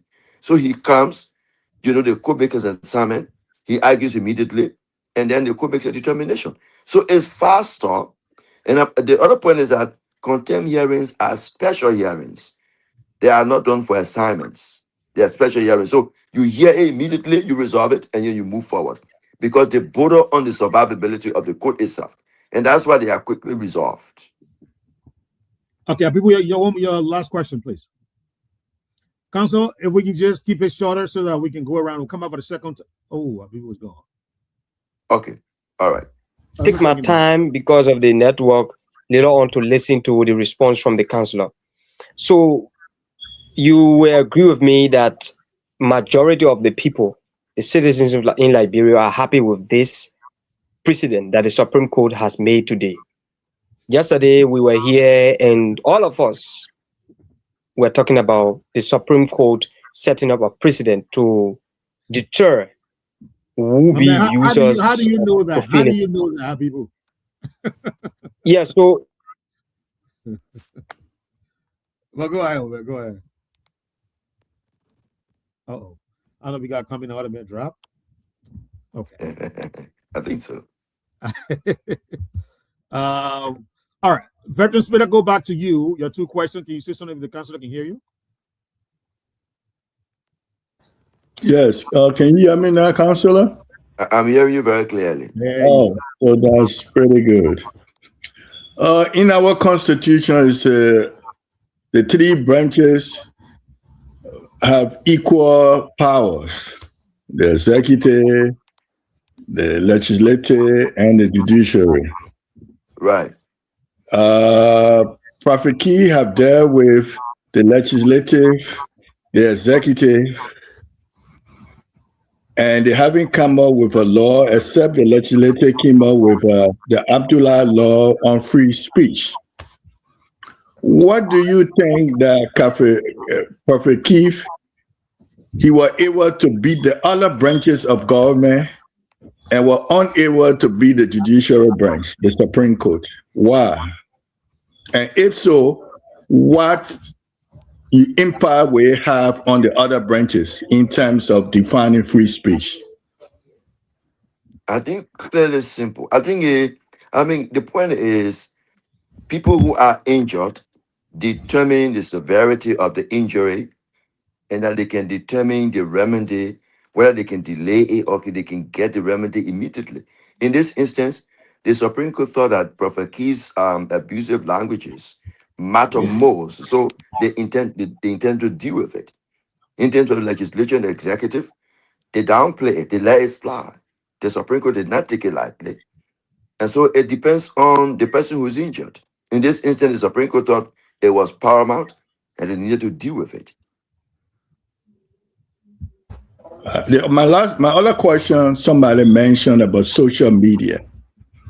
Today in California, my other state, social media is settling cases with clients where injury have been done by social media, and Facebook and another social media planning to go along with the case to come up with a solution.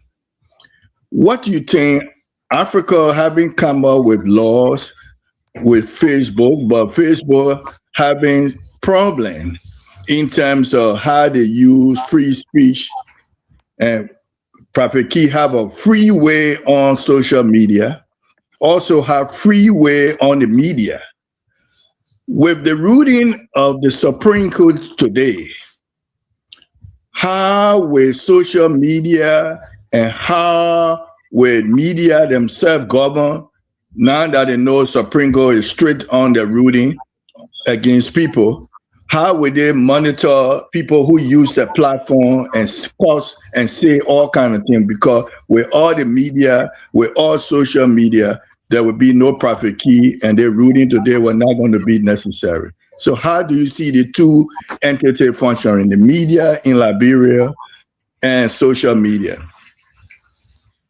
I think the complication is that the social media doesn't fit within the confines of the traditional media, where the editor or the institution can be sued. I think Meta, which is the owner of social media, of Facebook, does not have that editorial role and control over every expression that comes on Facebook. Like to say, a prior restraint on communication. So if I decide to do a podcast, I get ready and I do a podcast, and it's not editable by Meta, by Facebook. So it's difficult to go beyond the person who is doing the expression, to implicate Facebook in our jurisdiction, because I don't think that Facebook is on our jurisdiction and can be held responsible for the abuse of the speech as expressed on Facebook, because it's not under the jurisdiction of the court. As a result of that, people hold responsible the personality themselves who make that expression. I know that some other instances you can contact Facebook and that they can be able to put some of the posts down, but in our jurisdiction, it is the individual that will go after. In this instant, Prophet Key. But how about our own media? They didn't answer that part. It was two-part question. Let's come back. Let the two questions come back to round two. No, it was the same question. How about our media? who contribute to Prophet Key. What will happen now that a Prophet Key go on, let's say, Top FM and use the same language? What will happen to us? Oh, Because that there's a person, that institution can be held responsible for the abuse. That institution, because the law is, if you give leverage, if you are the channel for disseminating an abusive language or an action, an expression that is actionable per se, you can be held responsible. So if somebody goes on your platform and you allow the person to make those kind of expression, you have to break the person to book. You have to stop it because you could be included in the lawsuit as well. All right, let's go to Habibu to ask the last question. Habibu, before we go to Claudia. Yeah, so thank you. I hope I'm clear now. You are clear. You are very clear. Okay. So, I mean, my last question quickly, because I asked the first one, all of us will agree that vast majority of the Liberian public were all happy when they heard of the precedent that the Supreme Court said today. This is a precedent that will be used for future occurrences or for future reference. My question is it because Prophet Key insulted the Chief Justice and that of his mother? Is it because of that that they are sentencing him for 6 months? Follow up to that. Do you think his crime or his profanity that he used, do you think it matched that of the sentence, the amount of time that they gave him in prison? So Prophet Key is being penalized not only for the insults, but for the charges he made without evidence that the court is corrupt. The court finds it an act that undermines his authority, and if it is not dealt with, it could hamper the court in the dispensation of justice. So that's one. The second point is the crime for contempt is determinable by the court. And so, as Justice Rice said, who is the friend of the court is the one that determines the penalty for the contempt. And it is within the confines and authority of the court. So, yes, 6 months, a letter of apology, a behavior bond. The court determined that all of them are consistent with the punishment of contempt. Okay, Claudia. Let's do this, Claudia. We'll come back to you, Claudia. Let's go to the line, take a few calls because it's 11 o'clock in Liberia now. Let's do at least 2 or 3 calls, and we'll come back and we'll begin with you, Claudia. We'll end the first round with you. Thank you very much. Alex, are you there? All right. Alex. Yeah, I'm here. All right, okay, with the free pause, please. All right, so that's it, folks. Let's hear from you tonight. 0776-105-105, 881-143504. 0776-105-105, 881-143504. And let's hear tonight the program I beg to differ. You've been following the show here this evening. Let's hear from you. 0776-105-105, 881-143504. You're going to be live here this evening on the show. Yeah, let's go on the line and pick up this person. Hello. How are you? Your name, where you joining from? You are speaking with Adam on the board. Adam, welcome to the show. Let me say, greeting to the veteran counselor. And someone I start following from Matali, where you are working with the radio station. And now, thank God that he has succeeded as a veteran. But I want to ask you one question. Mm-hmm. Yeah. So he was serving in the position as Chief Justice. Now, such a case in his position, which decision he was going to say. He was going to say, anyway, yeah, which decision you going to say with regard to what we are discussing today. Thank you very much. All right, thank you so much. 0776 105 105 881 14 3504. 0776 105 105 881 14 3504. And let's hear it tonight. Keep your calls coming in on 0776 105 105 881 14 3504. And we will be live here tonight on the program I bet to differ. 0776 105 105 881 14 3504. As we await a call, we'll take our 10 sum and keep it rolling here.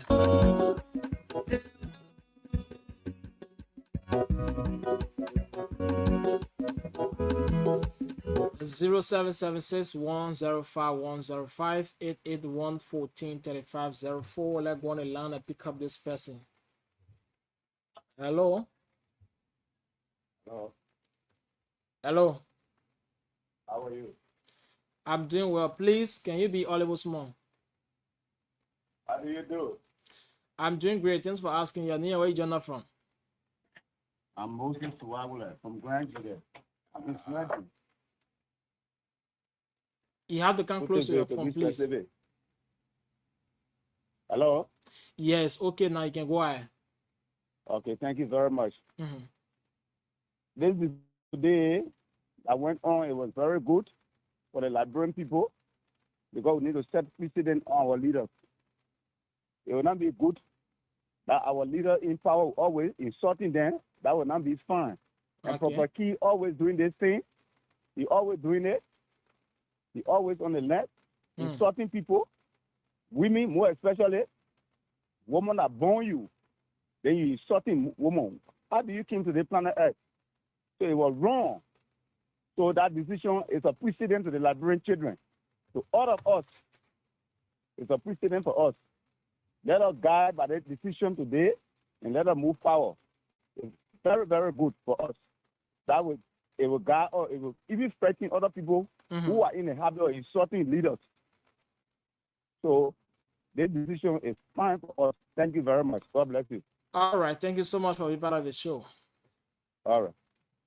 0776 105 105 881 14 3504. And let's hear from you here this evening. 0776 105 105 881 14 3504. Hello.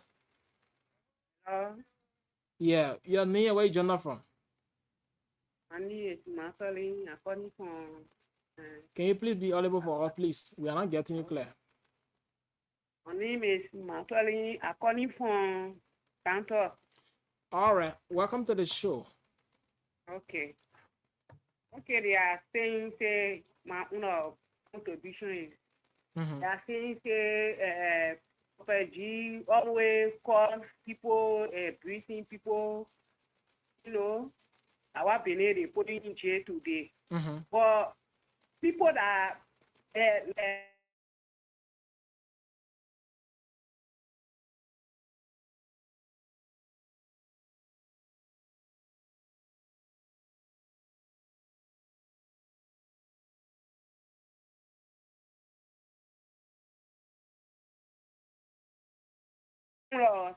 in Liberia will never and ever forget about it. You look at your friend, you call your friend man, you look at your friend, you call your friend father, that today we know about it.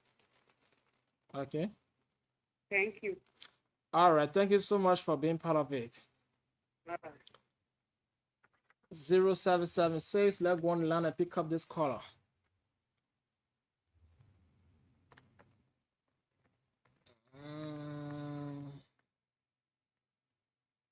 Yeah, so you can just call back 0776 105 105 881 14 3504. We take two more calls and get back to the panelists quick. Yeah, 0776 105 105 881 14 3504. Two more calls, then we go back to our panelists here this evening. So put the calls in and let's hear you. 0776105105. We'll get this person on the line. Hello. I'm doing great. Thanks for asking. Your name, where you're not from? Come again? Yeah, you coming in low, please. I said Francis Willie calling from Disco Hill. All right, welcome to the show. Okay. Thanks for the panelists then. We are not getting you, please. Hello. I said thanks to the panelists then and also Mm-hmm. the counselor with you. Now, I'm so sorry to say this. And I see some of our calling and taking woman calls to be a song in La Bible. All right. See a small history from Maryland County that I witnessed. For a man causing woman, make the whole town pack their teams, go and went to the nearer town, women joined them, and they were leaving the town behind. The men gonna take cows them by so bad lap of them. So today, one man per key, one wife, causing on a woman then, not mean that he causing a three men. And would say that what he keep doing is good. Look, the ruling of this case is very, very good, and God will bless people who not on his side. That he will change. We pray that he change when he comes in day. But then he made us say Monday. All right. Thank you so much. We take the last person here quick. We take the last person and then we go back to our panelists. 07761051058881. Let's take this person and last callers here this evening and go back to the panelists. Hello. Hello. All right. We're taking another person. Hello. Hello. Yeah, you're near where you're not from tonight. Hello. Hello, you are live. Yeah, I'm Pastor Soon. They're on Soon Junior. Welcome to the show, Pastor. The decision that was taken today by the Supreme Court concerning the identity of a key was very much. Not only that, he said the Supreme Court judge or justice administrator because he has no proof. Okay. He has no proof to prove the Supreme Court judge to be guilty.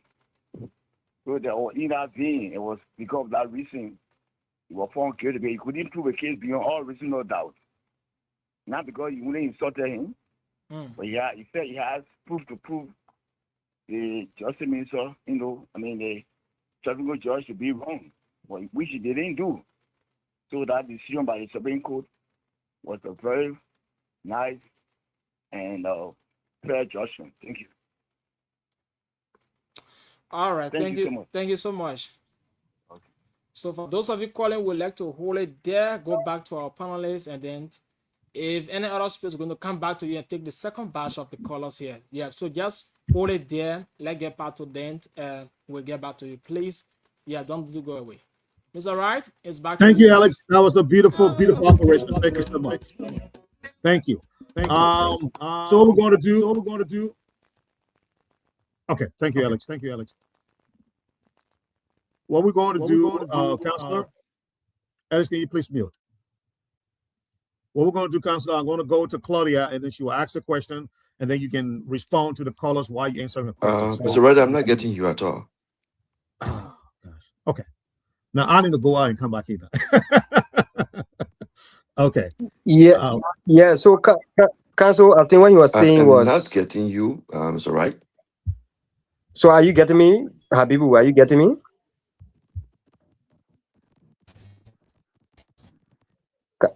Council, are you getting me?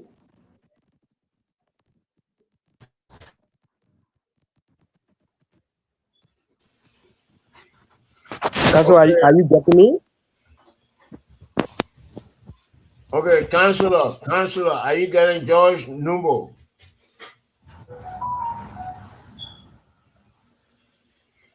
I think the problem is from him. So it seems to be like the problem from the counselor, so you just have to go back and come in. Counselor, do you hear me? You guys hear me? I'm hearing you now. Okay, great. All right. If you just need, thank you very much, Alex. So, Council, what I was saying, you can. We will go to Claudia so we can complete. We can complete the first round of questioning, and then you can answer a question while you can respond to the callers while you answer your question as well.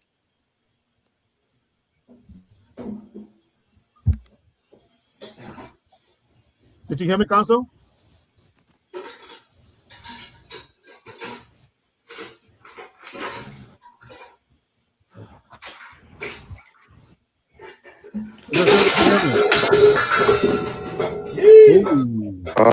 Let's give it a try again. I don't know whether I need to go out and come back in, but we can it's hear you. difficult. We can hear you. We can hear you. You have to go out and come back in. I think it will help. We're going to take him out so he can come back. I think that's what we're going to do.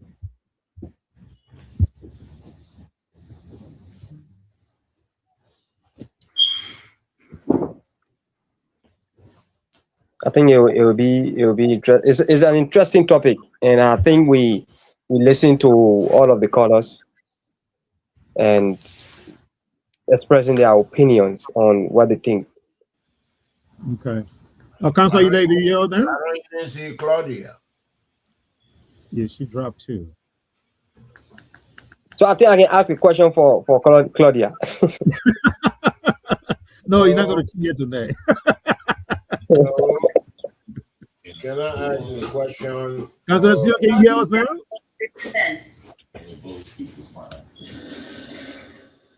Councilor, can you hear us? I think you will have to go back and come back in. Okay, Claudia not here. No, it's not about Claudia now. Is the councilor not hearing? I will seize the opportunity to ask. Okay, so you're going to come back. That's good. Councilor Zion. Okay, Mr. Lugo, he's not here. He's not here yet. So let's go around the table so you can respond to the callers. Okay. Yes. So let's begin this way. I want to start with you. I want to start with A-Drop. Okay. I think let me go to you. Yeah, so I think almost all of the callers, were saying similar things that we've been saying, that the decision of the Supreme Court is right. But there are a few concerns, right? Necessarily not from the callers that I have. I don't know whether the council is hearing us now. Council, are you hearing us? I'm hearing you. Okay. Since I'm in flight, I think I'll just go ahead. Yeah, can we give him the chance to respond to the questions? Then I'll come back with my question. I mean, the callers. Respond. Okay. I think basically there's no one question. That's true. Let's do that. Councilor, have you respond to the callers. Yeah, I think there's just one concern. Somebody asked if I were in the position of a chief justice, what I would have done. And the answer is simple. I would have gone by the law. The law provides that when you make an accusation, there must be evidence to prove it. Where there is no evidence, a penalty attaches. It constitutes an abuse. So I would have used the law to make similar decision as made by the Supreme Court today. The rest of the questions, except Matterly from Ganta, who raised the issue of other people insulting equally. I think the fact that other people are insulting does not give anybody the right to go on the air and insult and make accusations without evidence. So it's important for you to see that you have the evidence before you can make an accusation. Do not follow people who are making accusations without evidence to put yourself in similar trouble. Today is Prophet Key. It could be you if you did similar things. So it's important to watch your step and watch your words. Have evidence before you make the accusations. The other comments are just praises for the Supreme Court. So let me come in with my question then. Council, we all have been around. This same man that was sentenced today by the Supreme Court was a member of those that were consistently insulting the presidency, and that of government officials during the regime of former President George Manawia. And throughout the time, not a single day was he called by the Supreme Court for sentencing or for hearing or whatever form you may call it? What do you think that this happened? I think, like I said before, it's upon the person who's injured to take action and bring redress. The Supreme Court determines that in spite of all that has happened, this is injurious to the reputation of the court, and the court decided it would deal with it as such. If it happened in the past with previous administration and there wasn't an action taken, that does not bar an action today. And so the Supreme Court took it seriously and it dealt with it decisively. Okay. So my next question quickly. Abi will come My back to you. next question. We'll come back to you, sir. We'll come back to you. We're dealing with the callers right now. All we still right. got more time. The consult with us. We still got more time than Giles said. Mr. First, the veteran Smith. Yeah, my question will look at the legacy of the Chief Justice versus the legacy of Chief Justice Yo. Both of them dealt with two different issues: the speakership of the House and the present Chief Justice dealt with free speech. And we have the Bar Association weighing in on the speakership. Will we see the Bar also looking at the free speech decision by this court, and how you look at the legacy of these two Chief Justices, one there with speakership, the other there with free speech? I think on the question of the bar, I'm not sure whether the bar leadership will want to weigh in on this question. In the past, the decision on the speakership, we vehemently disagree with the leadership of the bar. We're on records for that, accusing the bench of trying to subvert the state. We think that was wrong. And the Supreme Court exercises its obligation, its constitutional obligation in that case. So, I mean, that is that point. I'm not sure now whether the Supreme Court or the bar leadership will want to speak on this issue. I agree with you that this ruling is a very key ruling in the legacy. It will go down as one of the key rulings of the bench of Yamin Kweke. So it's very decisive. And it's key. But it's important that people can individually judge the two benches. But I think this is substantial because given the widespread commentators across the country, across the world, based on social media evolution, I think this decision is very crucial.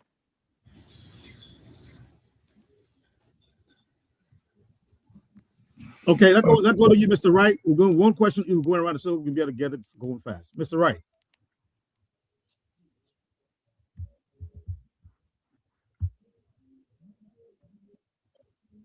Yeah, thank you. So, Council, yep. I hope my question will deliver the sense I'm trying to make out of it. Okay. The former president, like if I were the former president and I want to go to court that the profanities and the actionable words that were used on me cost me my job, would that be a case? Whether former President Weah can sue based on the words used by Prophet Key that contribute to his defeat? Is that the question? Yeah. Well, I'm not very sure whether the insults constituted or contributed. There were a lot of factors that may be responsible, but I'm not very sure whether I mean, he could go to court, but it remains to be seen how he can be able to tie the abuses to the fact that it led to an election defeat is something that he has to prove when he goes to court. So what is left for him, but every other person, as of today, I'm not sure that you can make a case based on what happened in the past before this judgment, because the Constitution provides that there should be no ex post facto law. So if you were to base your action on your legal action on the ruling today, it will mean that that action that took place in the past cannot count on what has now been defined, except you want to raise other issues and other justifications in the past without citing this instance. I'm not very sure that you can attribute the insults that would lead to a political defeat. Because those are two different things. So I'm not very sure about that. Yeah, Okay. that expert factor thing you brought in convinced me totally. Thank you. Okay, good. Thank Now go to you. Mr. Nubo, and then we'll come back to Claudia. She will first she'll ask her 3 questions because she didn't ask the first 2 questions. People, you didn't get it, so she's back. No problem. I'm trying to unmute myself to ask the counselor some questions. It's one question this round, so then we'll come back. Oh, okay. I said from the get-go that the Supreme Court is making laws now.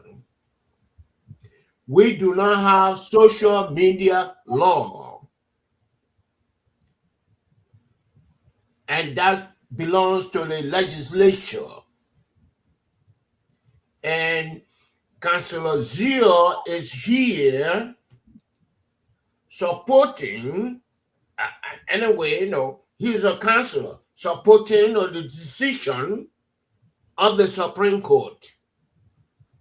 And maybe he started a civil society organization, or what happened to the Abdullah Kamara or act. He is bearing it, and he here to preach anti-Prophet Key propaganda. I don't appreciate it. Comment on it, Councillor Zio.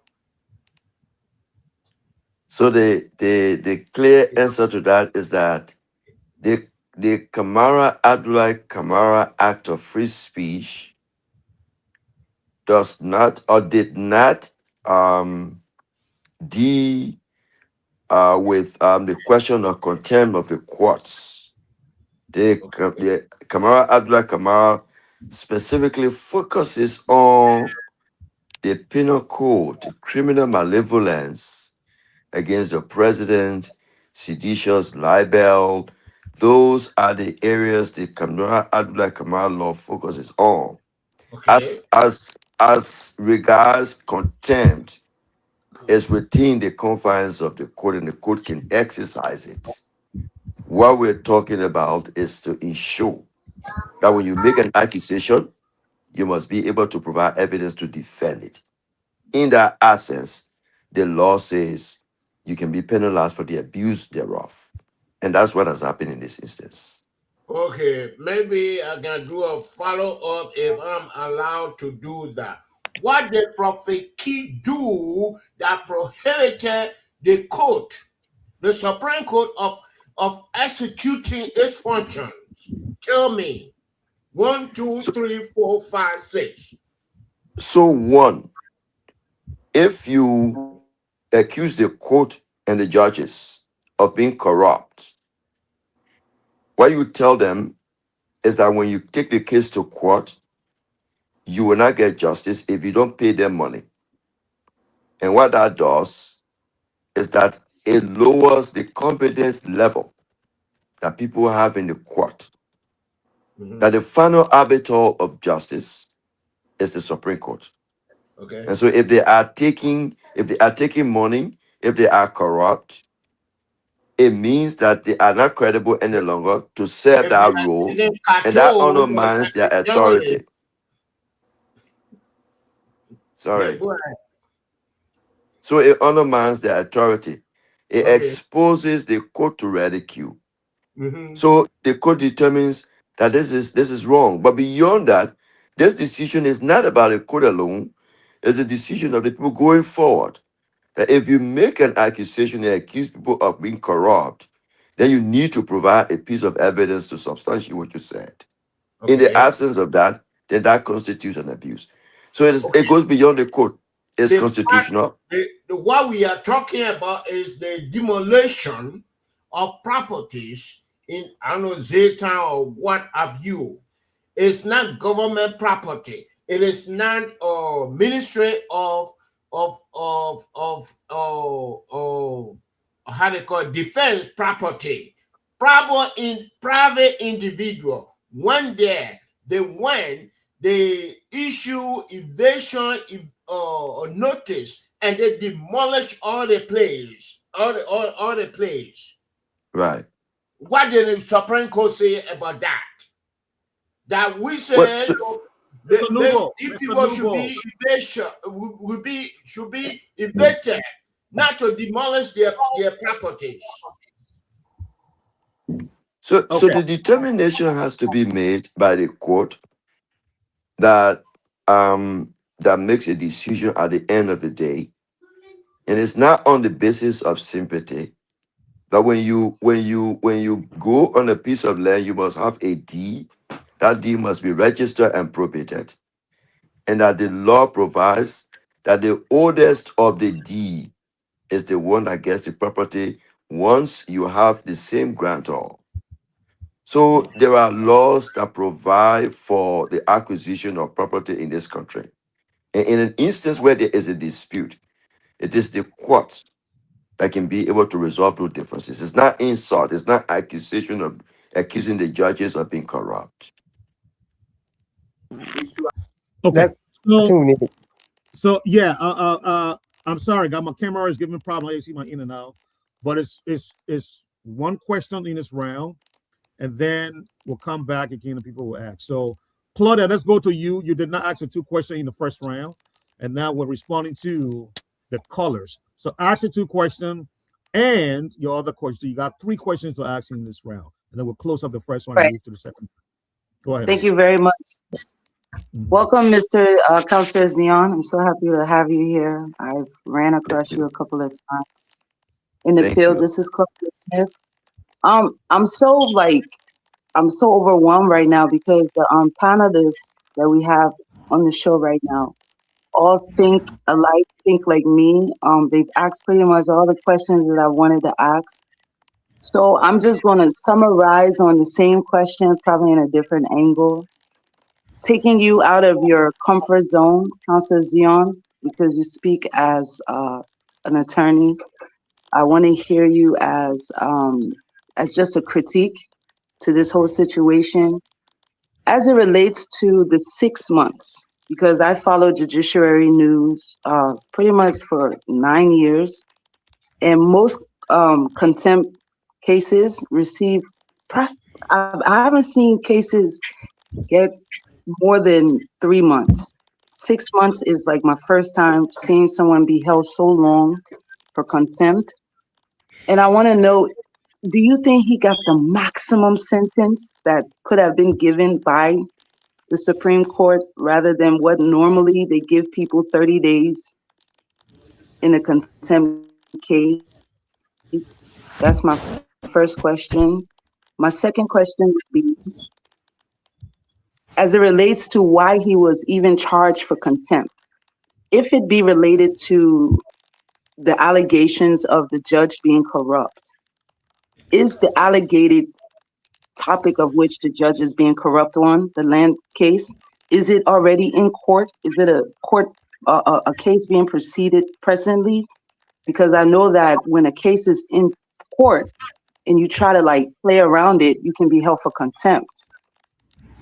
That is my second question. And my third question is, will this be a milestone for keeping Liberians, especially the media, because the media as well, we use our entities to be able to speak our minds, because a lot of people are not really following the journalism guidelines, stay out of the story. You know, a lot of journalists work for people.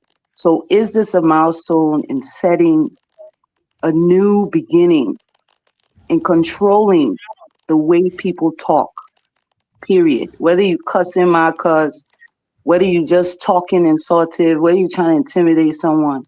Because I know criminal coercion is a crime when you say something or do something or cause someone to be harmed, belittled, or decharacterized. So that's my third question. Is it a milestone? So those are the three questions that I have.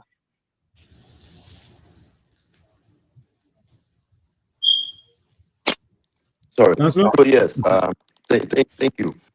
So the first question is yes, it appears to be the maximum. The 6 month sentence appears to be maximum. The other question is the other point is I was just wondering if the Supreme Court said, you opposed a behavior bond, because what happens normally in a bond situation is that you post a bond so that when the case is over, it's a guarantee that you will either appear in court or that you will be consistent with the order. So if Prophet Key were to post a bond, for example, say a property valuation bond and give his house, as long as he lives and as long as he's on social media, that bond will remain with the Supreme Court to determine to ensure that he does not insult in the future. So there is a difficulty in establishing at what point does the bond get to be returned back to Prophet Key, or it's just for eternity? Because as long as he lives in his own Facebook Is he speaking? Because I'm and not have his, hearing him. okay, so Whenever you mute me, no problem. Okay. I'm hearing you, everybody about him. Even Claudia, I heard clearly. Yeah, you need to drop the line and come back. Thank you. okay, Go ahead, Pastor. all right. Continue. Now we can't hear. Councillor, we can hear you. Go ahead. Okay, you hear me? Yes. Yes. All right, good. So the point I'm making is the 6 months appears to be maximum. The other point is that when the court requires him to post a behavior bond, if it was a cash bond or is what you call a property valuation bond, I'm just wondering when that bond gets to be returned back to Prophet Key, or it's just eternity, because he will continue to be on Facebook. He will continue to do his podcasts. At what point does the court develop the confidence that he wouldn't insult any longer and that his bond will be returned to him? Or it will be with the court forever as long as he lives? So those are other issues that we can also inquire of. The second question about whether the is a milestone, this is a milestone. It's a maximum what you call a ruling that is groundbreaking in our instance, and it places a very definitive position in terms of what constitutes speech and what is violative of free speech. So here is a milestone. The other question is that I think this land issue is being between these people are accused of being squatters, not having legal possession of the property, and they were residing on it, and they are being removed. And so, but normally when you acquire property, they say in law, they say, "Where enter the buyer beware." When you go to buy a property, you must be able to ask for three things. One, whether they got a mother deed, the person got the right of administration, and they got a degree of sale. In the absence of those three documents, It's very, very risky for you to go and buy. So many of these people, our understanding is that they were buying property from people who did not have the authority to sell, who were not administrators, and so they were being removed. So that is the situation. But even at that, if there is a disagreement, it does not call for insults of the Supreme Court and accusation without evidence. So that is the point. Okay. Thank you, Counselor. We do have a full house tonight. Here's what I want to do. Is the counselor gone? He dropped? Ooh. Yeah, I think he'll be back. He dropped. Okay, guys. So everyone has asked the question in the first round, and then the callers respond. We do have Mr. McKee. Archie, I want to come in. One second, Mr. Nuba. 1 second, please. I want to say something, Archie. Okay, go ahead. Okay. I mean, if he said if there was disagreement, somebody sending land to George Numo and turning around and send land to Archie Wright. I mean, that's a disagreement. That is corruption. And this person came, Archie Wright, George Numo came and said, this land is mine. Okay, Mr. Nubo. Yeah. You're bringing the land issue. That conclude on Prophet Key and the Supreme Court, and then we'll open it up. The Supreme Court was wrong. Okay. Because we'll come back to that. Everything you said we'll come back to. Yeah, because I want to conclude on the Supreme Court. And Mr. Nubo, I want to conclude. Are you here to defend Mr. Zion? Nah, he's capable of defending himself. I don't. So what I'm saying. Okay, I don't think so. But anyway, go ahead. Okay, thank you, sir. Thank you. That concludes the issue with the Supreme Court and Prophet Key. And then we'll open it up. I'll ask the counselor to stay with us, and we'll open it to the crossfire.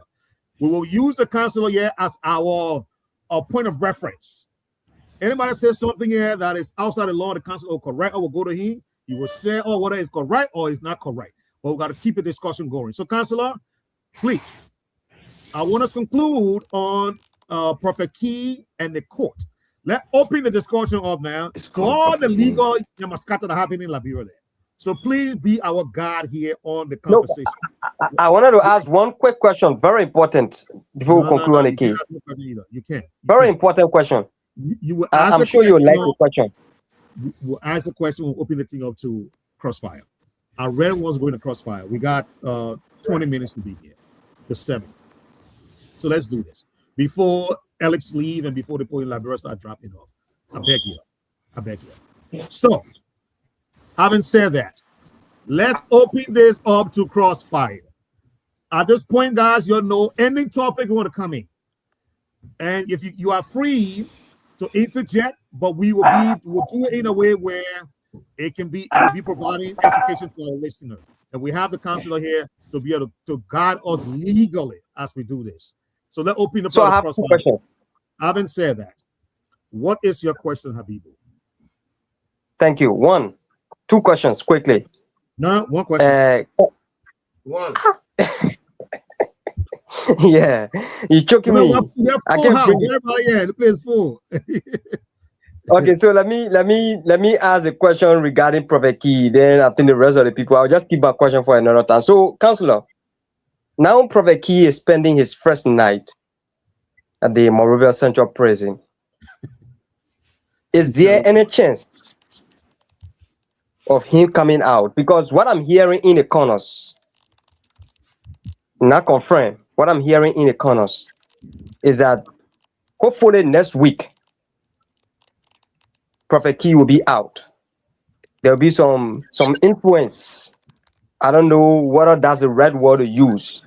Others say there might be bond. People will stand bond for him, and then he will come out instead of spending his 6 months in jail. What do you have to say to that? Well, I'm not privy to those conversations, so I'm not very sure whether they're true or not. It's possible. There can be intervention on the spot. He can pose a bond, like the court itself said, but it's not definitive. It's possible he may not spend the 6 months in jail, which I think is a very long period of time. There will be intervention on the spot. I'm not sure also that he will be released in the immediate future because I'm not prepared to whatever intervention has been made. Okay. So you're saying yes, he might come out.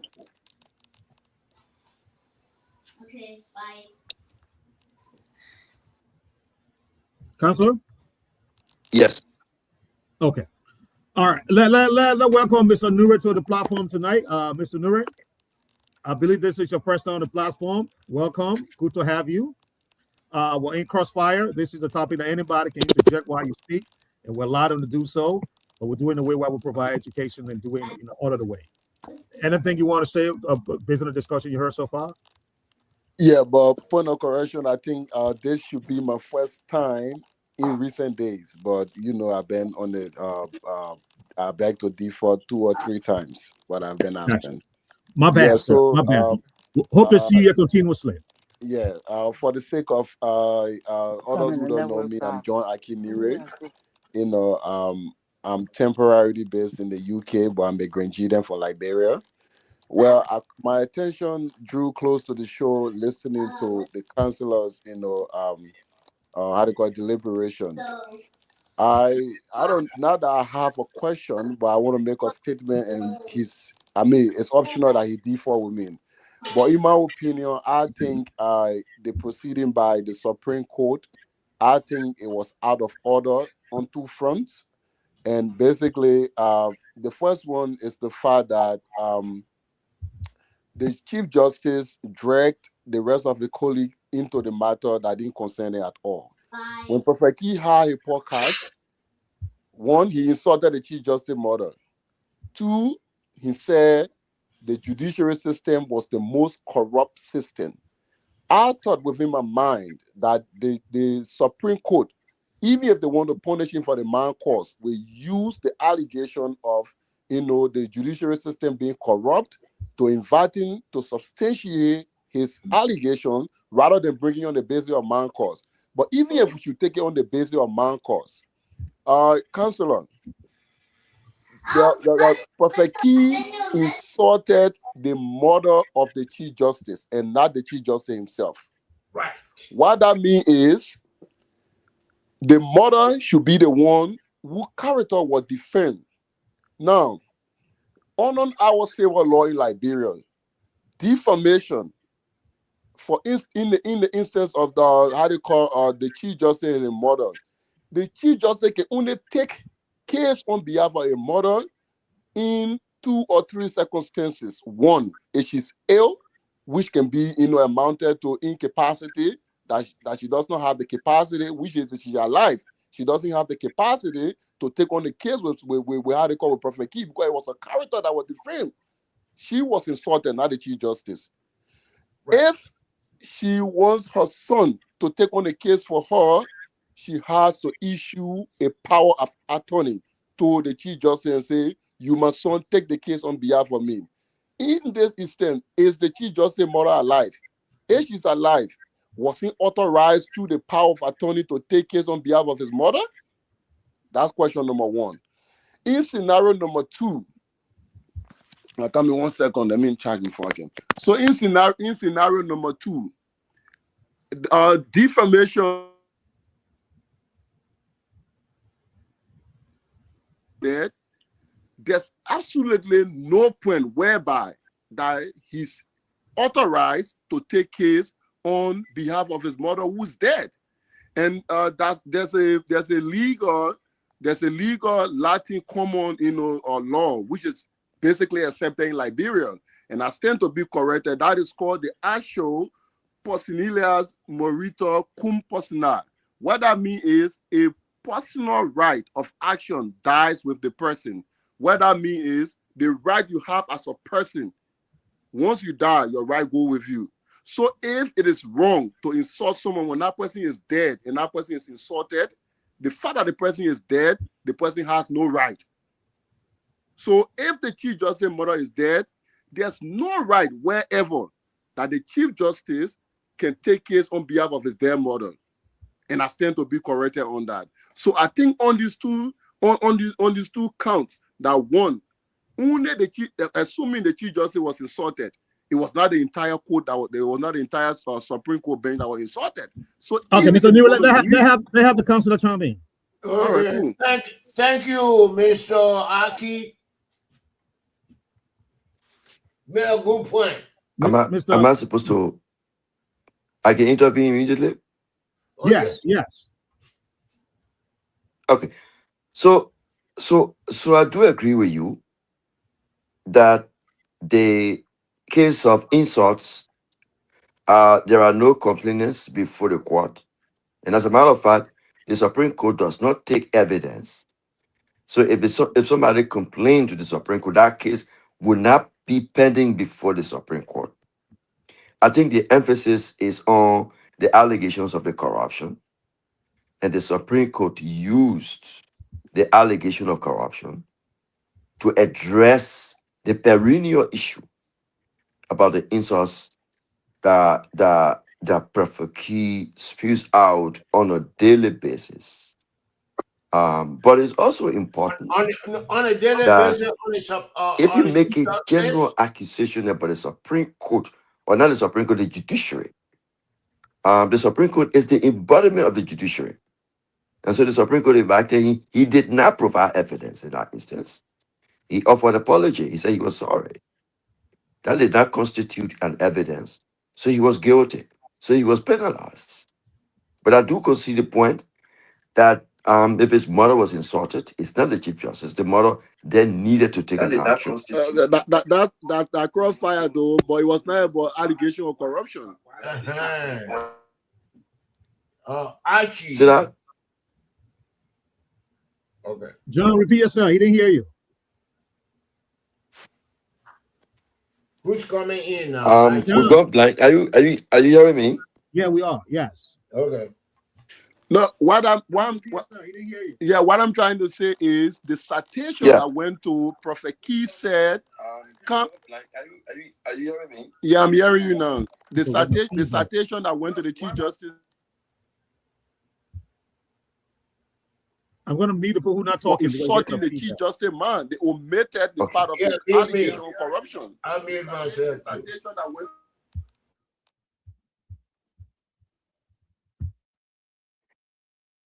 Yeah, but I'm addressing the question of the ruling. The ruling is very explicit in terms of the allegations of corruption he leveled without evidence.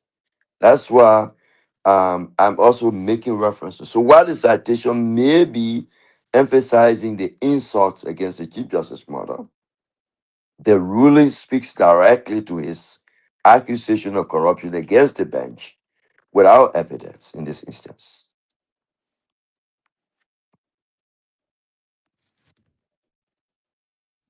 Come on, y'all. This crossfire. Mr. Nubo, anybody? Come on. Yes, I have a question. You mean anybody? Anybody, the crossfire. Just come in. We'll make sure everybody come in, at once. But, all right, so I want to crossfire here really quick. So okay, okay, so kudos to the government. This was a very clean case. It was transparent. It was accountability, whatever. But here's looking at the investigative part of it. All right. It's not about Marcus, like you said.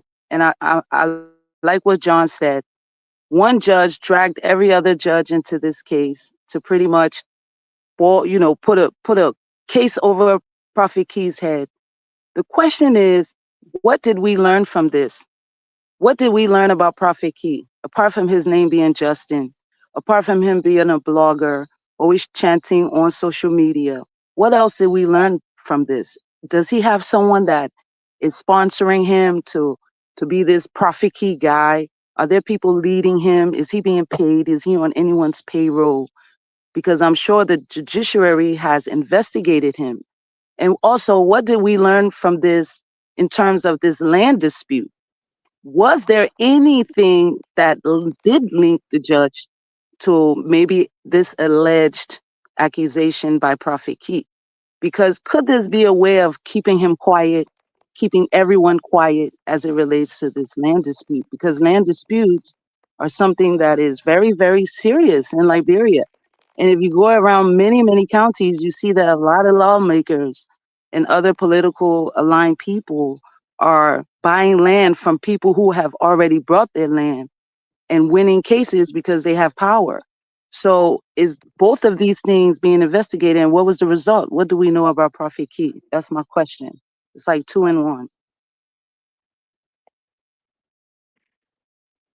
So, Esther, so let me say this. I'm not sure that the ruling today was intended to silence Prophet Key. I think there are genuine concerns about the fact that Prophet Key has crossed the line in terms of decency. And everybody seems to have agreed that we now need to have a defining point to determine where we can stop in terms of public profanity. So that's one. The second point is when people, there have been instances where government officials have bought land, they've been evicted, and their homes have been destroyed, and ordinary citizens being given back. The case of Milton TIJ, who built in a private property in Sino County, built a marvelous mansion. It was turned over to an old lady who pleaded with him that that was her land. He didn't listen, and so the property was turned over. The Supreme Court did. So there are quite clear instances. So it's not about the fact that powerful people are buying land and that they want to reclaim it using their clout as official government through the courts. I think there are clear instances that the court has made decisions repeatedly in terms of giving property back to ordinary citizens against powerful forces.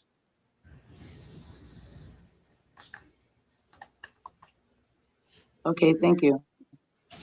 It's crossfire, y'all. Anybody can come in. Anybody. Oh yeah, Anybody. I can come in. I want to repeat myself that the Supreme Court is making law, is not interpreting law according to their ruling today. I want to tell you that Councilor Zion, I mean, there are a lot of issues in the country, in even your Grand GEDEH County, land issues.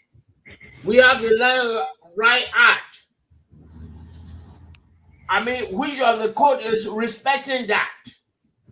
Which of your representatives respecting that? And I want you to address all those issues. What are the land right issues in Grand GEDEH, and what are your disagreements with those issues?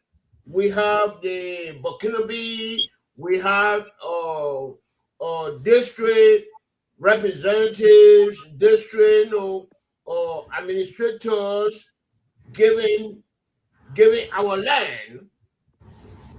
When I say our land, I'm from Pure Sorokan District, but Grand GEDEH County, is my area. I'm from Zai Town. So I'm from Yeah. Zai Town.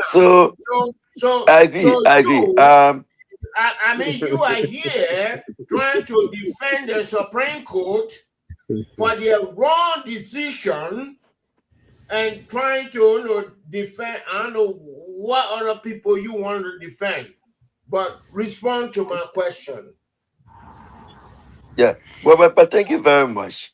I can see on this platform that I am very much involved in Grand GEDEH. As a matter of fact, one of the cases that I'm scheduling to hear this week, next week, is the case where the superintendent and the county authorities took a land, I think, of 500, 900 acres of B.I. Joe Zone case, community forest land, and did a deed, and I had a 30-year agreement with a Burkinabe businessman. I have filed through my law firm Israel Group for the cancellation of that deed. The government has responded to that filing. I have also responded to the government. The pleadings have rested we're now making an assignment. I called Judge Wiles, and we have to have a meeting Monday so that we can decide when we go to court. So I am very much involved in the Zaitan where you come from. I represent the Community Land Dispute Committee on behalf of the people in the Bible Belt. So we do have quite substantial work we're doing in Grand Gita through the Justice Advocates Law Group. The point we're making here is that people must not have an unbridled level of expression. There has to be a responsibility. And we agree that when Prophet Key is on the Facebook doing his podcast, that is not a podcast that you can easily share with your minor children. We agree to that. And it's because of the nature of these expressions. So even besides the question of the corruption, minors who listen to him are corrupted. And so we think it's concerning. And that's why many people are saying, I think there is a break that has been placed on the speed at which we are, sort of celebrating vulgarity through his podcast. So it's not about merely defending the Supreme Court. I think it's about making sure that society is stable at this point. I want to come in here, Mr. Nuba. Mr. Nuba, I have not asked a question tonight. Let me come in with my question. Mr. Nuba, I'm talking about legislation. I'm not getting. I'm talking about legislation. It's not Prophet Kid doing this, Prophet Kid doing that. No, it's not saying for the children. Where are the legislations? Facebook, internet, social media. That was my question. I don't have any of that. And then, Councillor Zion is here, defending what in it, So I lost you also. I'm trying to get out of the studio and get back in. So yes. Well, I can hear you though. We can hear you. Thank you. We can hear you.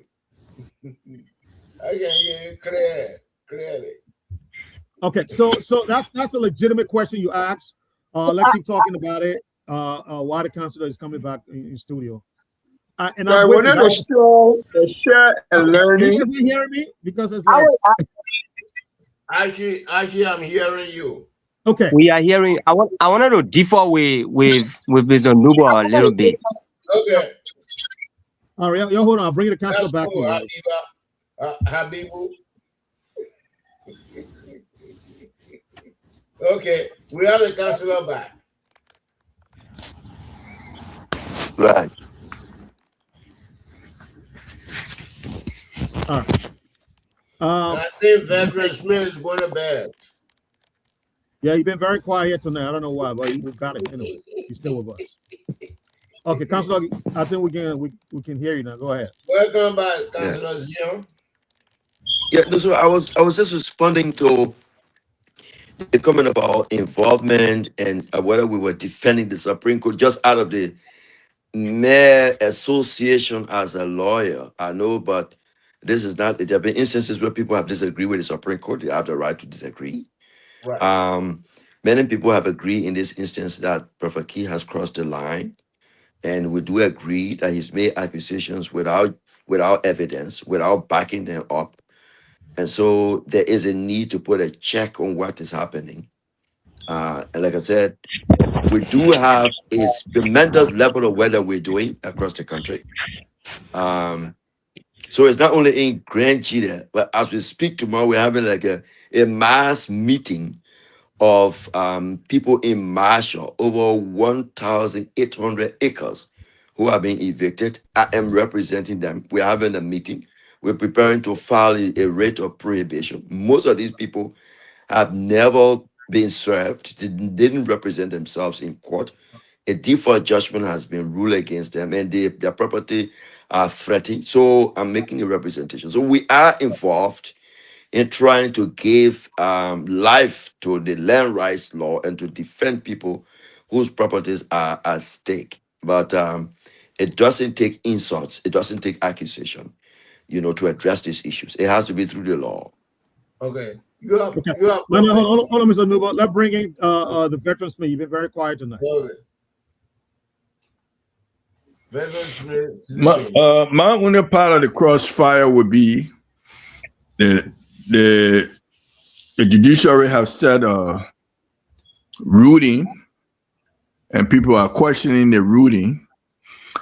How can the lawmakers and the executive rewrite the Abdullah law or other laws to coincide with the ruling of the Supreme Court? That's what I'm interested in finding out. I think part of the problem is that um, the contempt power of the court and even the contempt power of the legislature. There's no clear lines of definition as to what really constitutes contempt. The borderlines are so broad that anything that is said to have, brought the work of the legislature or the court into disrepute constitutes contempt, and it's not really defined. So I'm not sure whether the court will want to place a limit on what constitutes contempt, because then it drives itself out of it takes away its own power and its own authority, and then likely legislature are also not willing to sort of limit definition of what constitutes contempt. I think that is what we need to also look at, because the contours of contempt are so broad. Now, even if you had a disagreement for lawmakers, they can decide to go to parliament and cite you, on contempt basis. So we need to see how we can be able to define them. I'm not sure whether they will be willing to do that, because it takes away some authority, some power, and some clout from them. But it's important for us to do that reform. But I'm not sure who will champion it and whether it will be brought easily by the court or by the legislature. All right. You got to give me a turn. I have my own question. I don't know crossfire, but I got to come in now. I beg you. I've been waiting too long. Counselor, I'm going to pivot back to Mr. Nuba's question, because this is very important. This is a gray area that needs to be clarified legally, or else there are going to be a thousands of Professor Key cases coming up. In America here, when this issue first came up, when people started going online on social media and defaming people's character, assassinating people's character, putting people new picture on the social media, the American law quickly seized the occasion and legislated that act and said you cannot do this unless you get the consent of the person of whom picture you're putting on there. But if you don't get that person consent, that is criminal, and you can be charged and go to jail for that.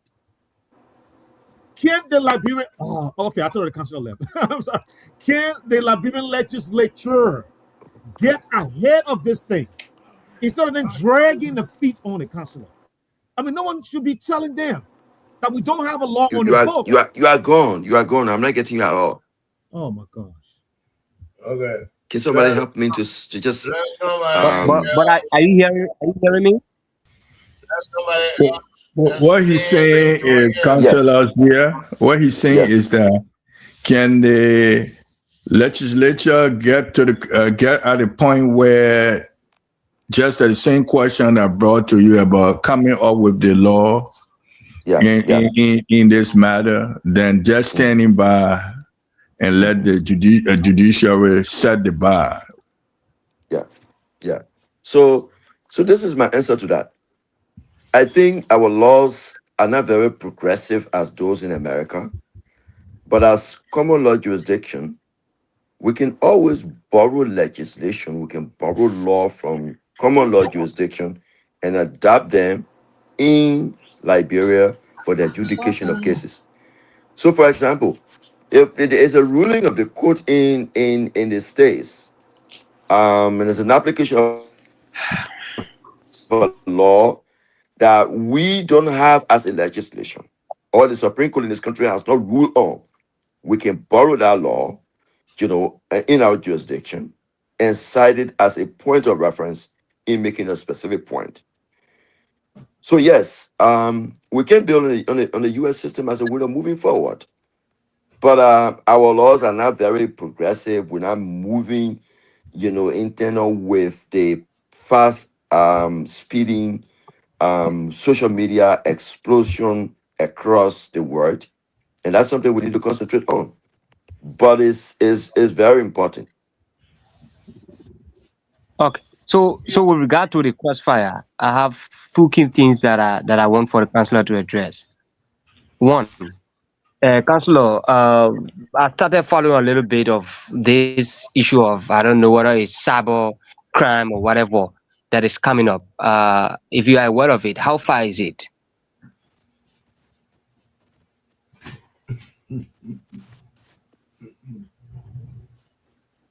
Are you getting me?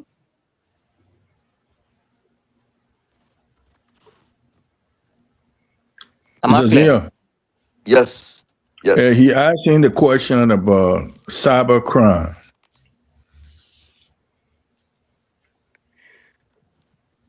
So cybercrime, there isn't a unified legislation presently about cybercrime. I think cybercrimes are defined mostly within the banking sector to ensure that people don't hack banks. So the central bank, through its various regulations, is putting in place not resolution, but regulations, But Mr. Zia, that protects. there Yes. is a case going on, the cyber crime. Yeah. And that's where he was going with his question about this case Okay. that cyber crime among government or past government officials. How far is that case going on as relates to cyber crime? Which case is that? Those who work in the what is higher bank, the highest bank in Liberia? How they call it? Central Bank. The central bank. Uh-huh. There were employees that were giving money, and there's a case against them where money were given to the not the FBI, how they call it, CIA, or people could get money from their accounts. So there's something about cybercrime, some investigation going on. I think we Past have to be. Past government. I think we have to be very specific. If you're talking about the case with the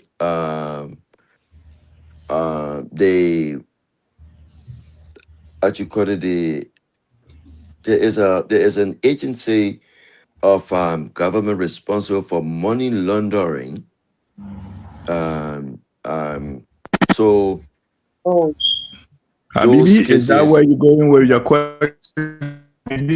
Yeah, there where my question was heading, exactly regarding cybercrime, because I know for sure that quite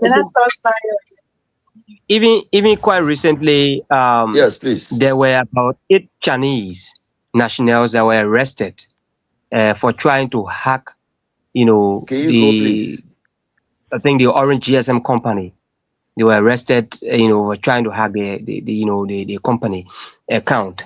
So my last question for the night, the issue of this land dispute throughout the country. Hello.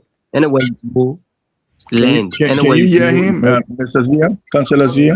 But can I be recognized at least before I wait for my time to ask question? I don't think he is not hearing. I'm not hearing him, so I need to hearing us. I need to he can go back, or I can just go out and come back.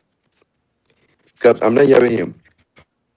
And he's the main questioner, so I need to listen to him. Okay, please Yeah, you have to exit the platform and keep backing people up. Okay. So I think I need to exit and come back to. All right. Or am I clear? Okay. Okay. But he's hearing you. Stay on now, Mr. Zion. We are saying But that I'm you not very should sorry. go out Mr. and Nimbo, come no back. recognition today. I came on the platform. Nobody said nothing to me. I've been waiting. I've been in and out No, because we are still waiting, Mr. Thomas. Mr. Thomas, we are still waiting. We are still waiting. We were in the middle of the discussion, and you Alexander Thomas come and want to disrupt the whole conversation. But we're waiting for our panelists. Thank you, Mr. Gay. Mr. Gay, welcome. yeah, I mean, the counselor mentioned something earlier, and I want to go back to that if he comes back on. But we still waiting for him. Yeah, because the ruling today really, surprised me in the sense that I thought the court was going to use the allegation against the court. Instead, it's about the man caused circumstances. So how does the man insult impede the function of the court or disdain the image of the court? He did not insult the court. So, and in our whole ruling, about 3 pages long, there's nothing about the allegation against the court being corrupt. So I will hope that the counselor will come back on so I can have that opportunity to Maybe ask I'll questions. call you Councillor Gui. We need to wait for Councillor Zion. That's what I said. To come and bring his Mr. Nimbo. Oh, yes, I'm here. Okay, hold on. Mr. Gay, you were not here from the beginning. He explained contempt. So it was contempt that they were able to move around the other issue. And that power, Supreme Court possessed that power of contempt. The legislature also have that power of contempt. It's very broad. So if they can determine what contempt is, that means we all Mr. Smith. If somebody the legislature did not give that power to the Supreme Court. And the whole year gives it. No, Mr. Nimbo, you're confusing the thing power. I never said that. I said the Supreme Court. The Supreme Court possessed contempt power. No legislation. And they have the contempt power to go around other issues, Mr. Gay. Mr. Gay. There's no legislation. Mr. Nimmo, let's enjoy the show together. Right. Mr. Gay, you came late, so the consular position that the Supreme Court used contempt. Just like how the lawmaker used the word contempt, they say, who hold you for contempt. That's a power of the. Yeah, but how do you use contempt Mr. Nimmo, let us enjoy the show. No, but Mr. Gay on the floor, you're not giving him chance. Yeah, Mr. Gay have a chance. Yeah, Mr. Gay have a chance. Mr. Gay, let's go. Mr. Gay. Because I read the verdict, right? In that verdict, and I want to give a disclaimer here, I am not a legal counsel, neither am I pretending to be one. However, law is common reasoning. Is reasoning, right?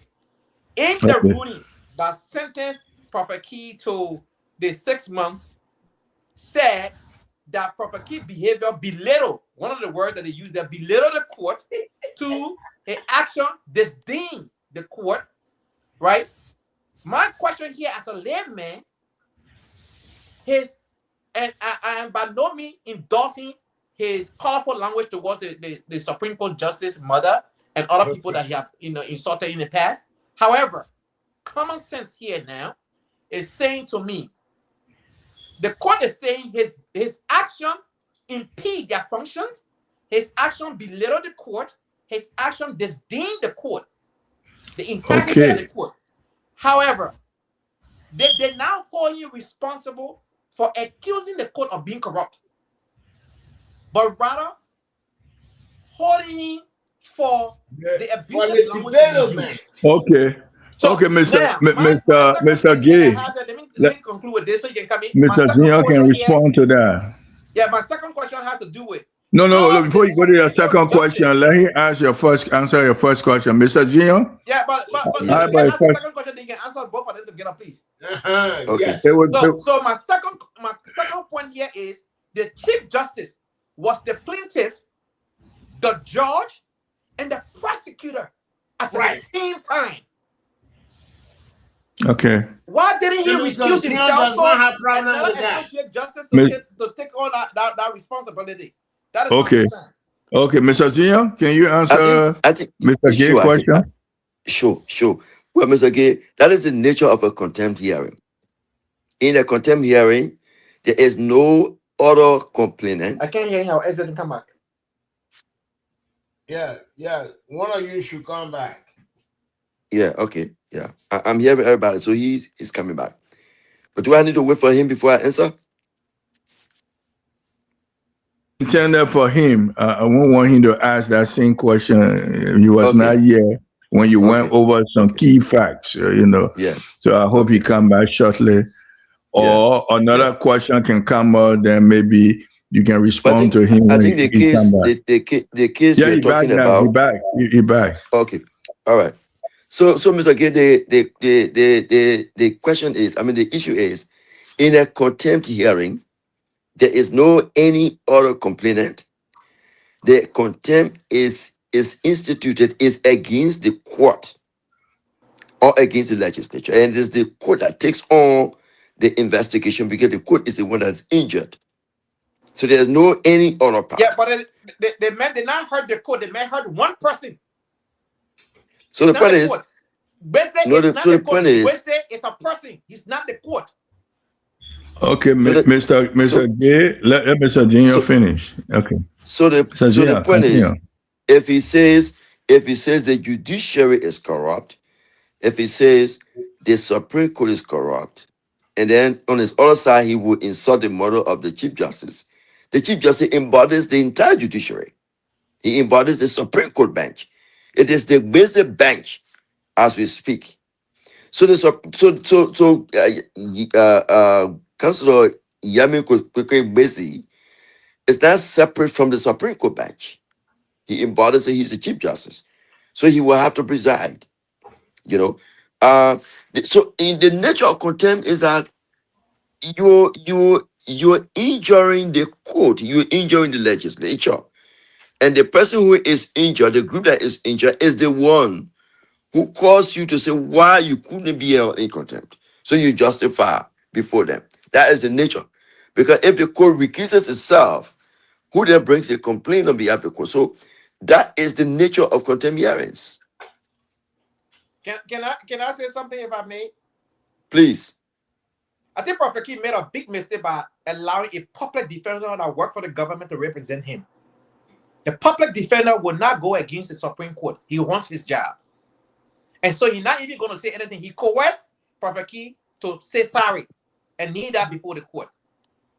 What I see here is very dangerous for Liberia, where a man can use his power like Beze, because Beze was on that same bench when Julie Andy had her case.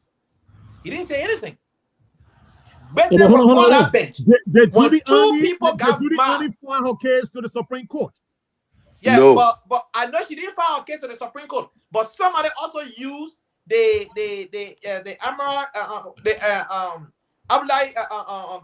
law that says the criminal charges was being repealed. Today, Councilor Gonglo said that law was never repealed, right? And so the circumstances that are happening right now in Liberia is that what we are doing to our nation. Yeah, but Mr. Gay, you cannot hold us. You see, this is the Fred. You still running the crossfire? I'm just interjecting here. I am not. Look, that's not a mistake. Because a lot of people are making in this conversation. They are faulting the basis court for acting because Professor. No, I'm not faulting him. How you call him? Yes, what I'm saying here. No. Mr.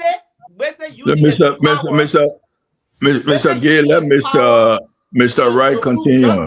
We enjoy the crossfire. Mr. Wright, finish your statement. Okay. Mr. Right, go What ahead. I'm saying here, the man directly attacked the court. I think that what was mistaken here. Like you, Mr. Gay, I'm not a lawyer, but I can infer. The man directly attacked the court. And so the court felt that it, like the counselor said, it's been undermined. So it had to stand.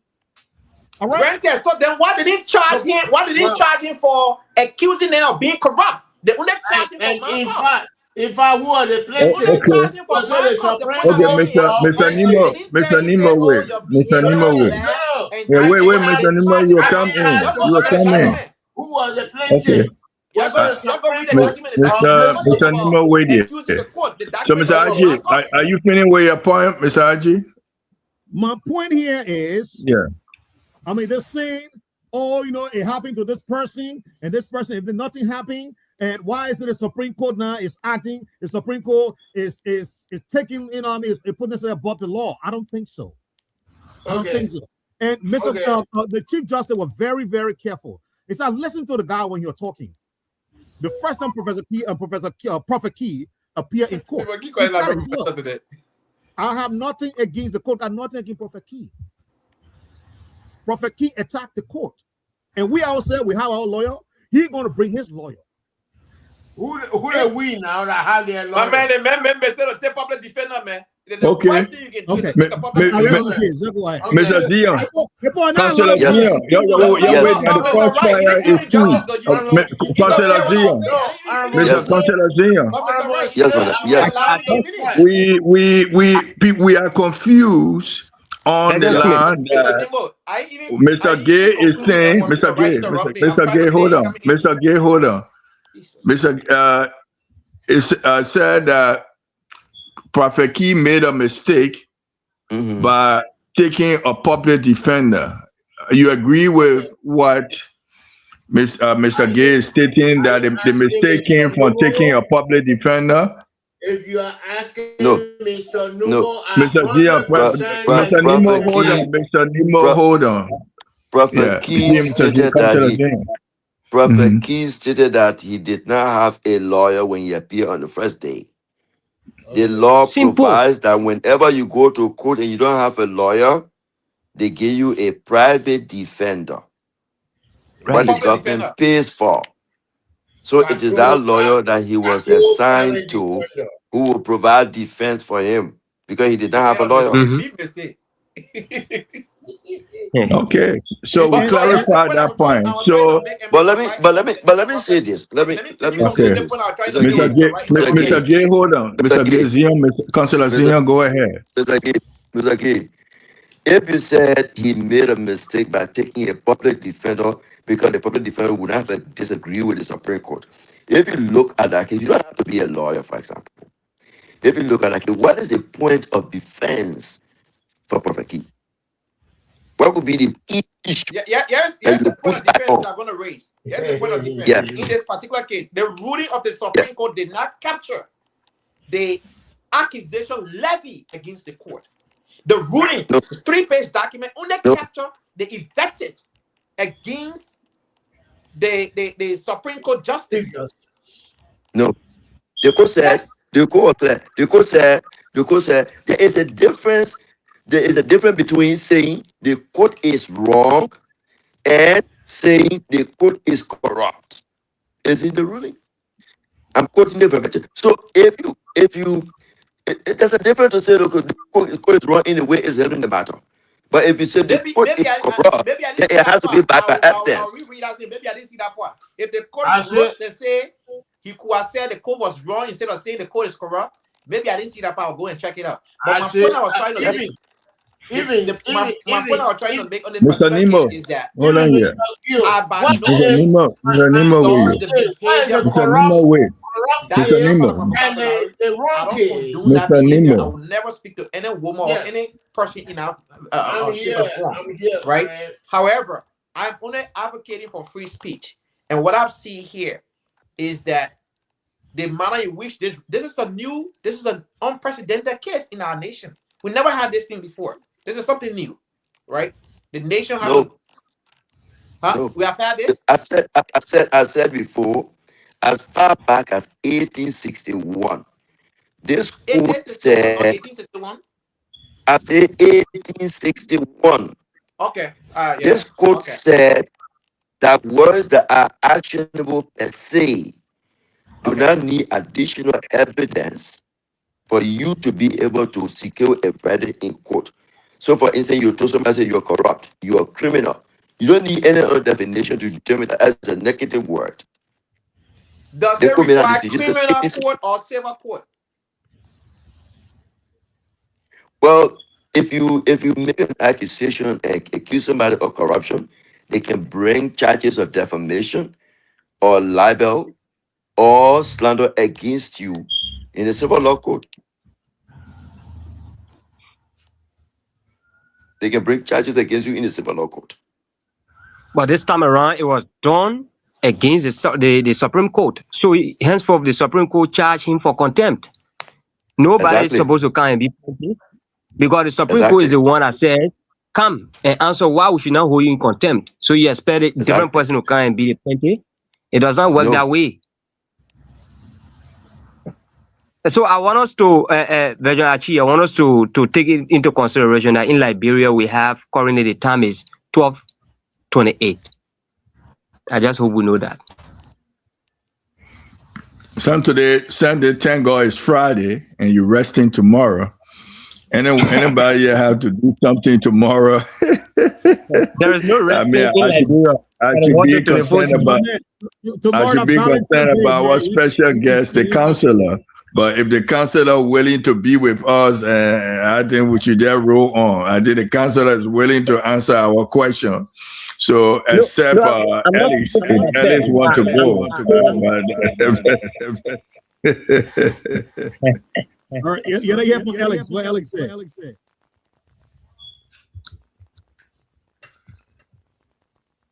Alex, we can't hear you. Remember me. Veteran, you have to remember me too. You know that I also need to go, right? Okay. Alex, I'm taking the pic. Yeah, I'm taking the pic. Be on the radio up to this hour. So, Alex, based on you taking the fifth, you can be excused. Yeah, so before we speak Alex Virgin Smith, I want for, if they need be, I want for the counselor to give, maybe his final words. I don't know whether that will be necessary, but because if Alex takes his leave, automatically the counselor will be off the radio. So, counselor, if you giving your closing remark, make it in a way, summarize all what you have said tonight, so the people can go to bed, and then we'll continue the cross trial. Okay. Thank you. So one, today, the Supreme Court made a monumental ruling in the contempt charge against Prophet Key. Prophet Key is guilty of accusing the court for corruption without evidence. Prophet Key is guilty for using insults, invectives that sort of violate the indecent expressions, that is disorderly and that corrupts kids.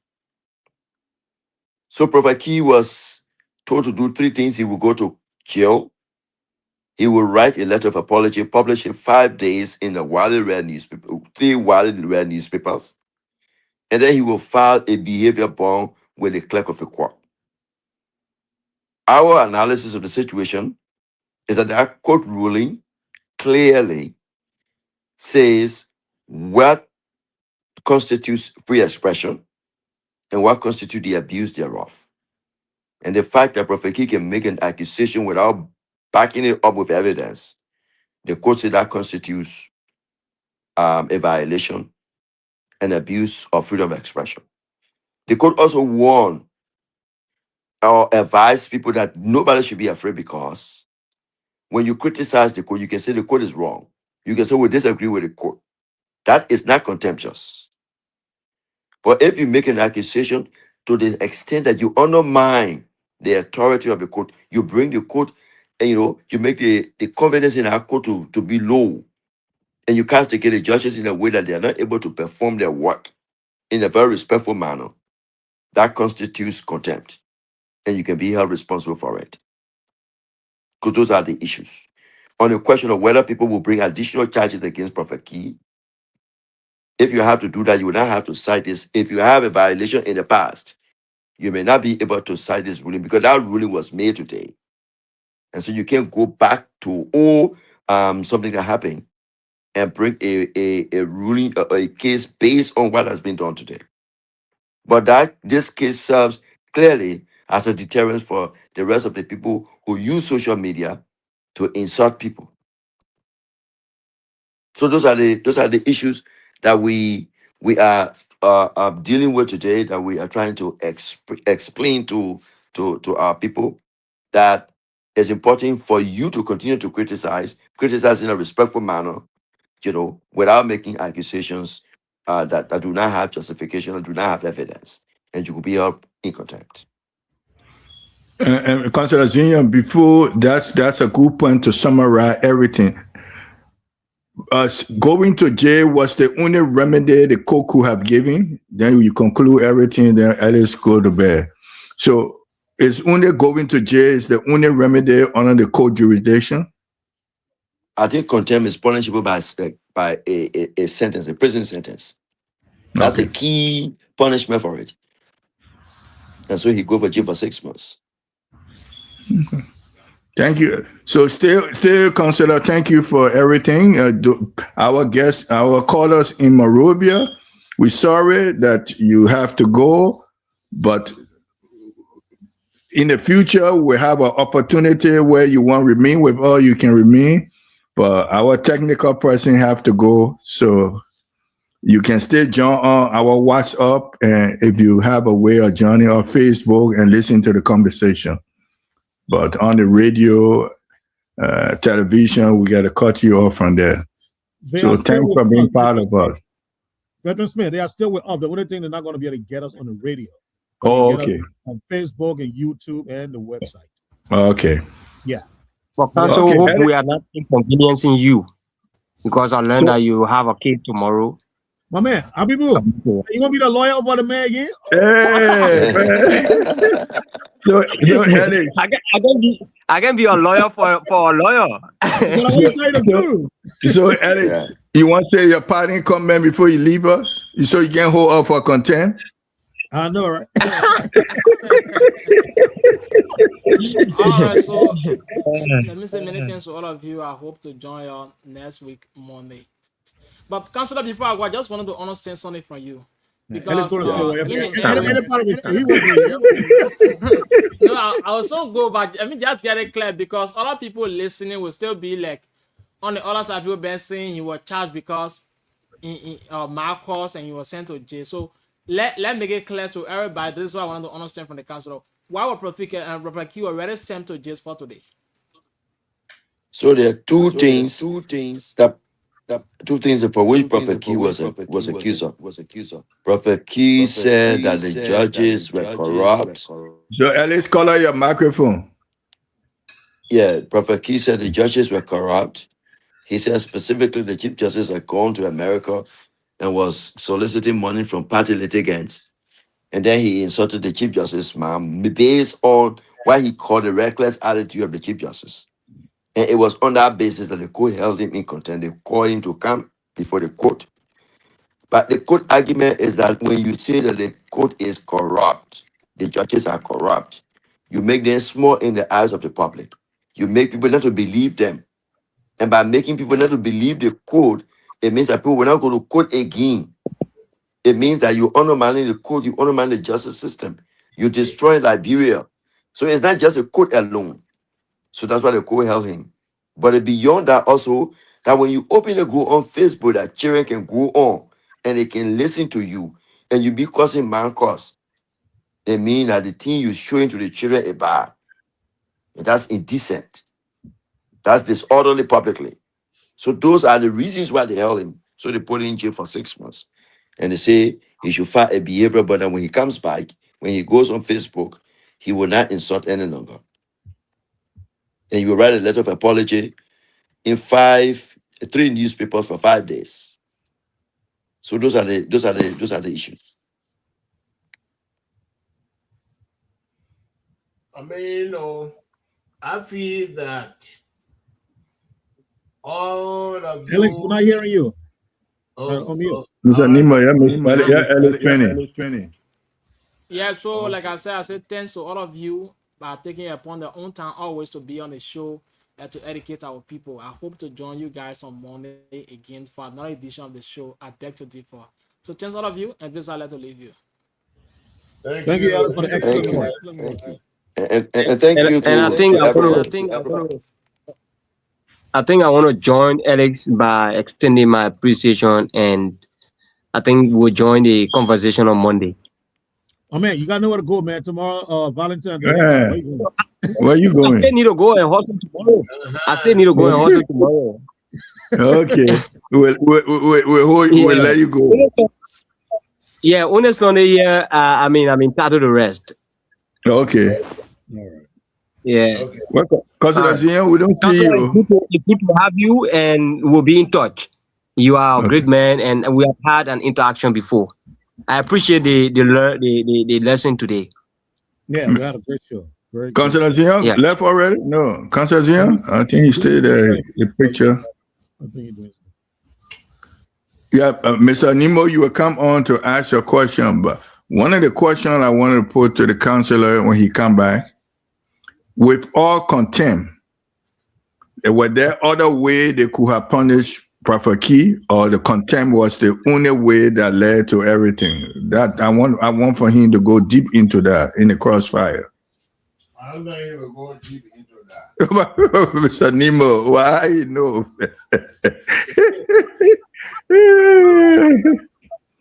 I think before the councilor come on, Veteran Smith. Yeah. I think the court had to be very ruthless, because like the councilor said, this thing is border on what not. I don't think there's nothing legal about this. Mm-hmm. It's morality, and the court has to set the record straight on it. Any leniency, it would have shown the court to be very weak.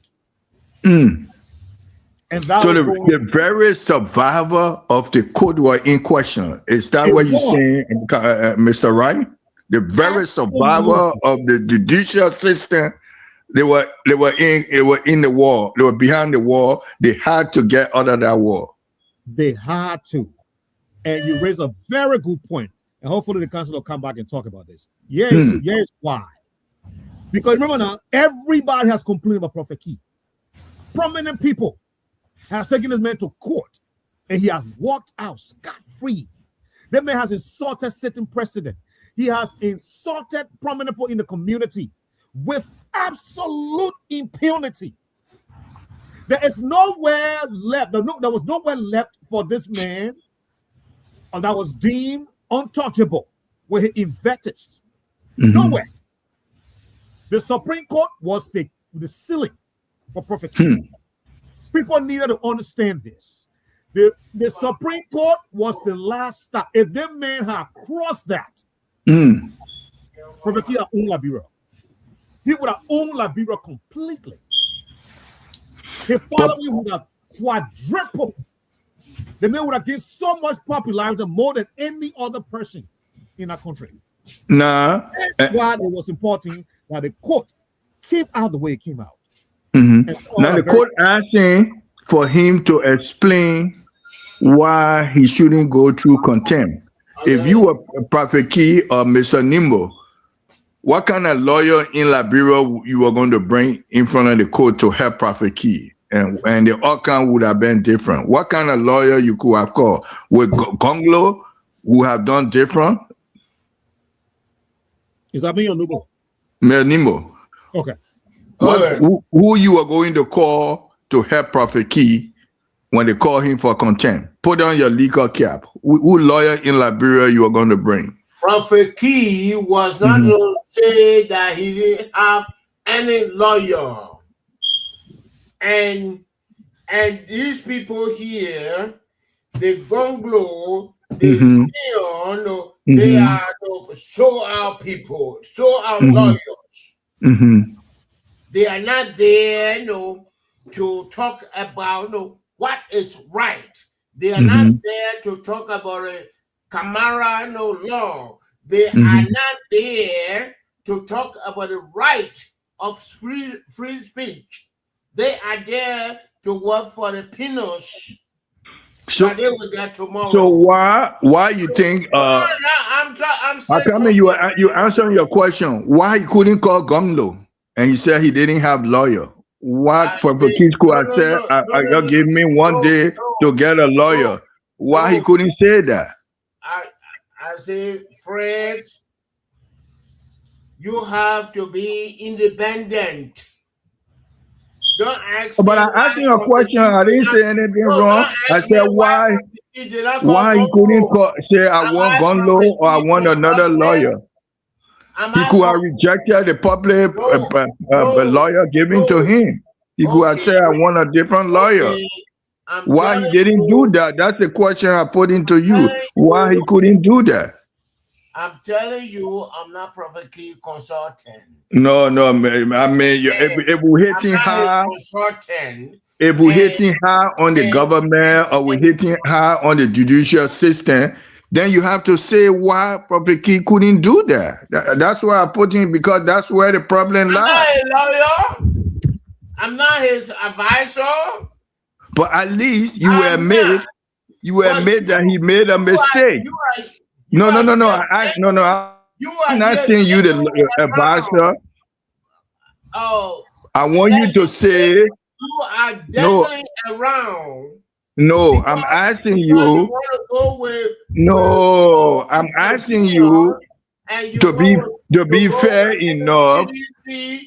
No, I asked you a question, Mr. Wright, Mr. Nemo, Mr. on a crossfire. Mr. Nemo don't want to answer the right giving to Okay, but we got both of y'all talking again. Yeah. No, I won't put it to you, Mr. Wright. He don't want to answer. I said why. You asked the question on Fred. Let him finish. No, he don't want to answer it. I'm trying to answer the question and you don't give me time. But answer. Okay. Prophet Key got conflicted when he went to the Supreme Court and said he didn't have a lawyer. And the lawyer they assigned to him polluted his position and went to the court and said, oh, my client said, he this and that, he apologized, this and that. If Prophet Key had a client, I know Mr. Zion was not going to be Prophet Key client. Because he was also conflicted. Like Mr. Red to come in, Mr. Nimbo conflicted. He calling other people conflicted. So under the crossfire, Mr. Nimbo, you are conflicted. Mr. Red, can you come in? But I will tell you and Mr. Jim are 120% conflicted.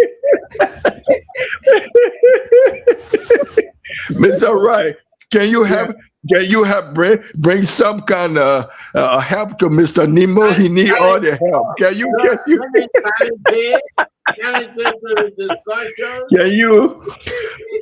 Can you help Mr. Nemo in this argument? Why Professor Key couldn't have asked for Councillor Gonglo, other top lawyer, to help him in this matter? Why? Yes, the case. I think number one is that Mr. Nemo on a crossfire. We have a rule on a crossfire. Let me tell you, Mr. Wright, answer the question. Yeah. So even if Mr. Nubo and all the other key supporters had $10 million, they were never going to secure the service of lawyers like Councillor Zion, Councillor Gonglo, because The guys that the Councilor Zion towards here tonight. You cannot go defend a man who is already saying, I'm guilty. I'm asking for mercy. Please beg. Y'all have mercy on me.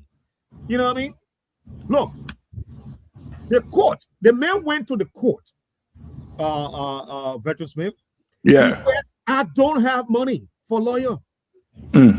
And we know what on the law, if you don't have money to hire a lawyer, a court is obligated to assign one to you.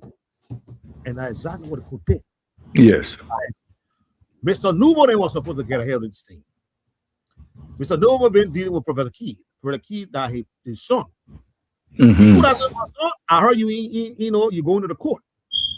I talked to one or two people here. My own sister-in-law, she is the best Professor Key, supporter again off on the face of the earth. That girl worked, I don't know how many jobs, and she sent her money to Professor Key like no one else. Mr. Newman could have gotten her, Veteran Smith. And said, look, even though the likes of Councilor Gonglo, Councilor Ziona will not support you, will not defend you, but we can still find somebody to come and defend you. They could have found somebody more to do that, but they didn't do that. And the man had to go to court. So he went with what he had. So Mr. Newman cannot be saying the likes of Gonglo and Councilor Ziona that conflicted and this and that, they're defending the court. No, that is not the case. This guy already done before he went before the court. Do you think Mr. Wright, Mr. Prophet Key was relying on in the past that he had won other battles? Mr. Nimo, 1 second, I'm coming to you. In the past, he had won other battles, and he was going to win the judicial system, and so he didn't need a lawyer. Do you think that's the mindset of Prophet Key when he went there, that he was going to win? Can't read his mind. That plays into that, to that invisibility also plays into that. Because let me tell you one thing. If you watch the video prior, before you went into the courtroom, this guy from LBS deputy director, D Flow, whatever it means, you were talking to him. The guy asked him to basically say, my man, go down there and tell the person he was sorry. He said, no. The guy know him. The guy know how to manage terrain. The guy said, dude, the play is different. So that's when you listen to the tip, that's the kind of invisibility he had. So your question is on the money.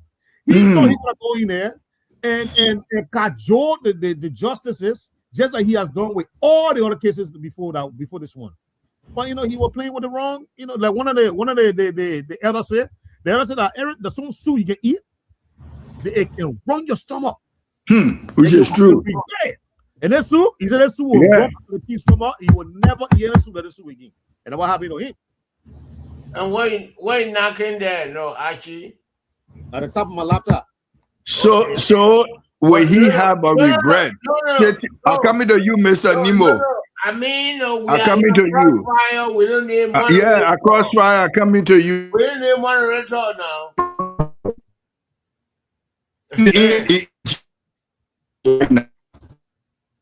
What can you do? The internet is a mess now. And so the 6 months. Internet is a mess, so I have to come in. You prepare your client to come out of jail. I think he will expect all his pain to come around. We are not going to coming out of jail. But you, Veteran Smith, you, Archie Wright, both of you are conflicted. So how you using the word conflicted in bringing your client out of jail? I still have the flow. But how you using that word conflicted? No, I will not answer your question. And Apostle Zion is also conflicted. So you hiding under conflicted as your No, I'm legal, not hiding. as your I'm not legal, hiding. I'm as not your hiding legal. any. I'm not hiding any. Oh no, I'm not hiding You using any part of it. conflicted as a But way to not both, to answer the all of question. you, three of you, people are conflicted. Okay. Still one for the Supreme Court to be making laws.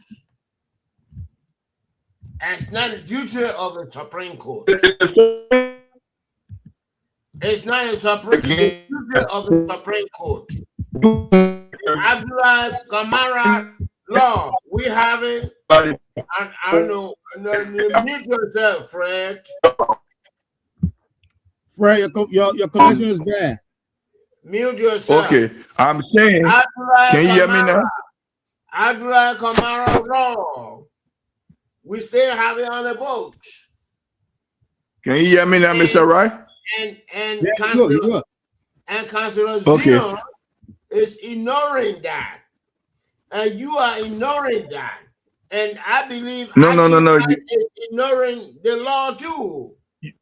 You made a statement that the Supreme Court making law, they just sort of interpret law. That is not true. Mr. Wright, can you clarify that? He said the Supreme Court only should interpret law, not to make law. You agree with that statement, Mr. Wright? I do agree. That's the rule of the Supreme Court under the Constitution. No. The decision of the Supreme Court is not law. So how can you agree with him? He said the judge there to interpret law. That's not the only function of the Supreme Court. The decision is law. ARCHIE, this is not a way of having a discussion, a civil discussion.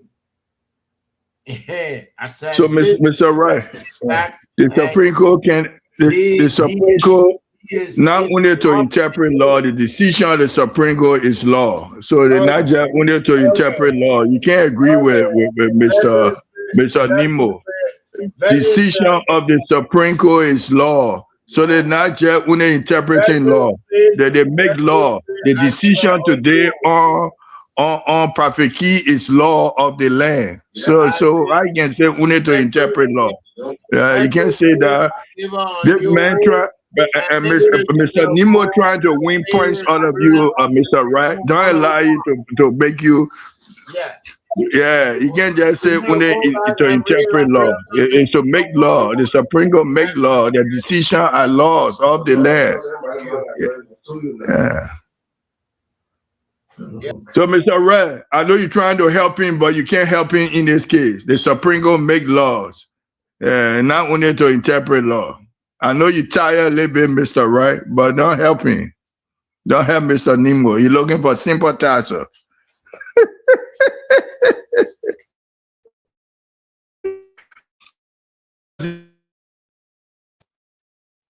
Everybody gone.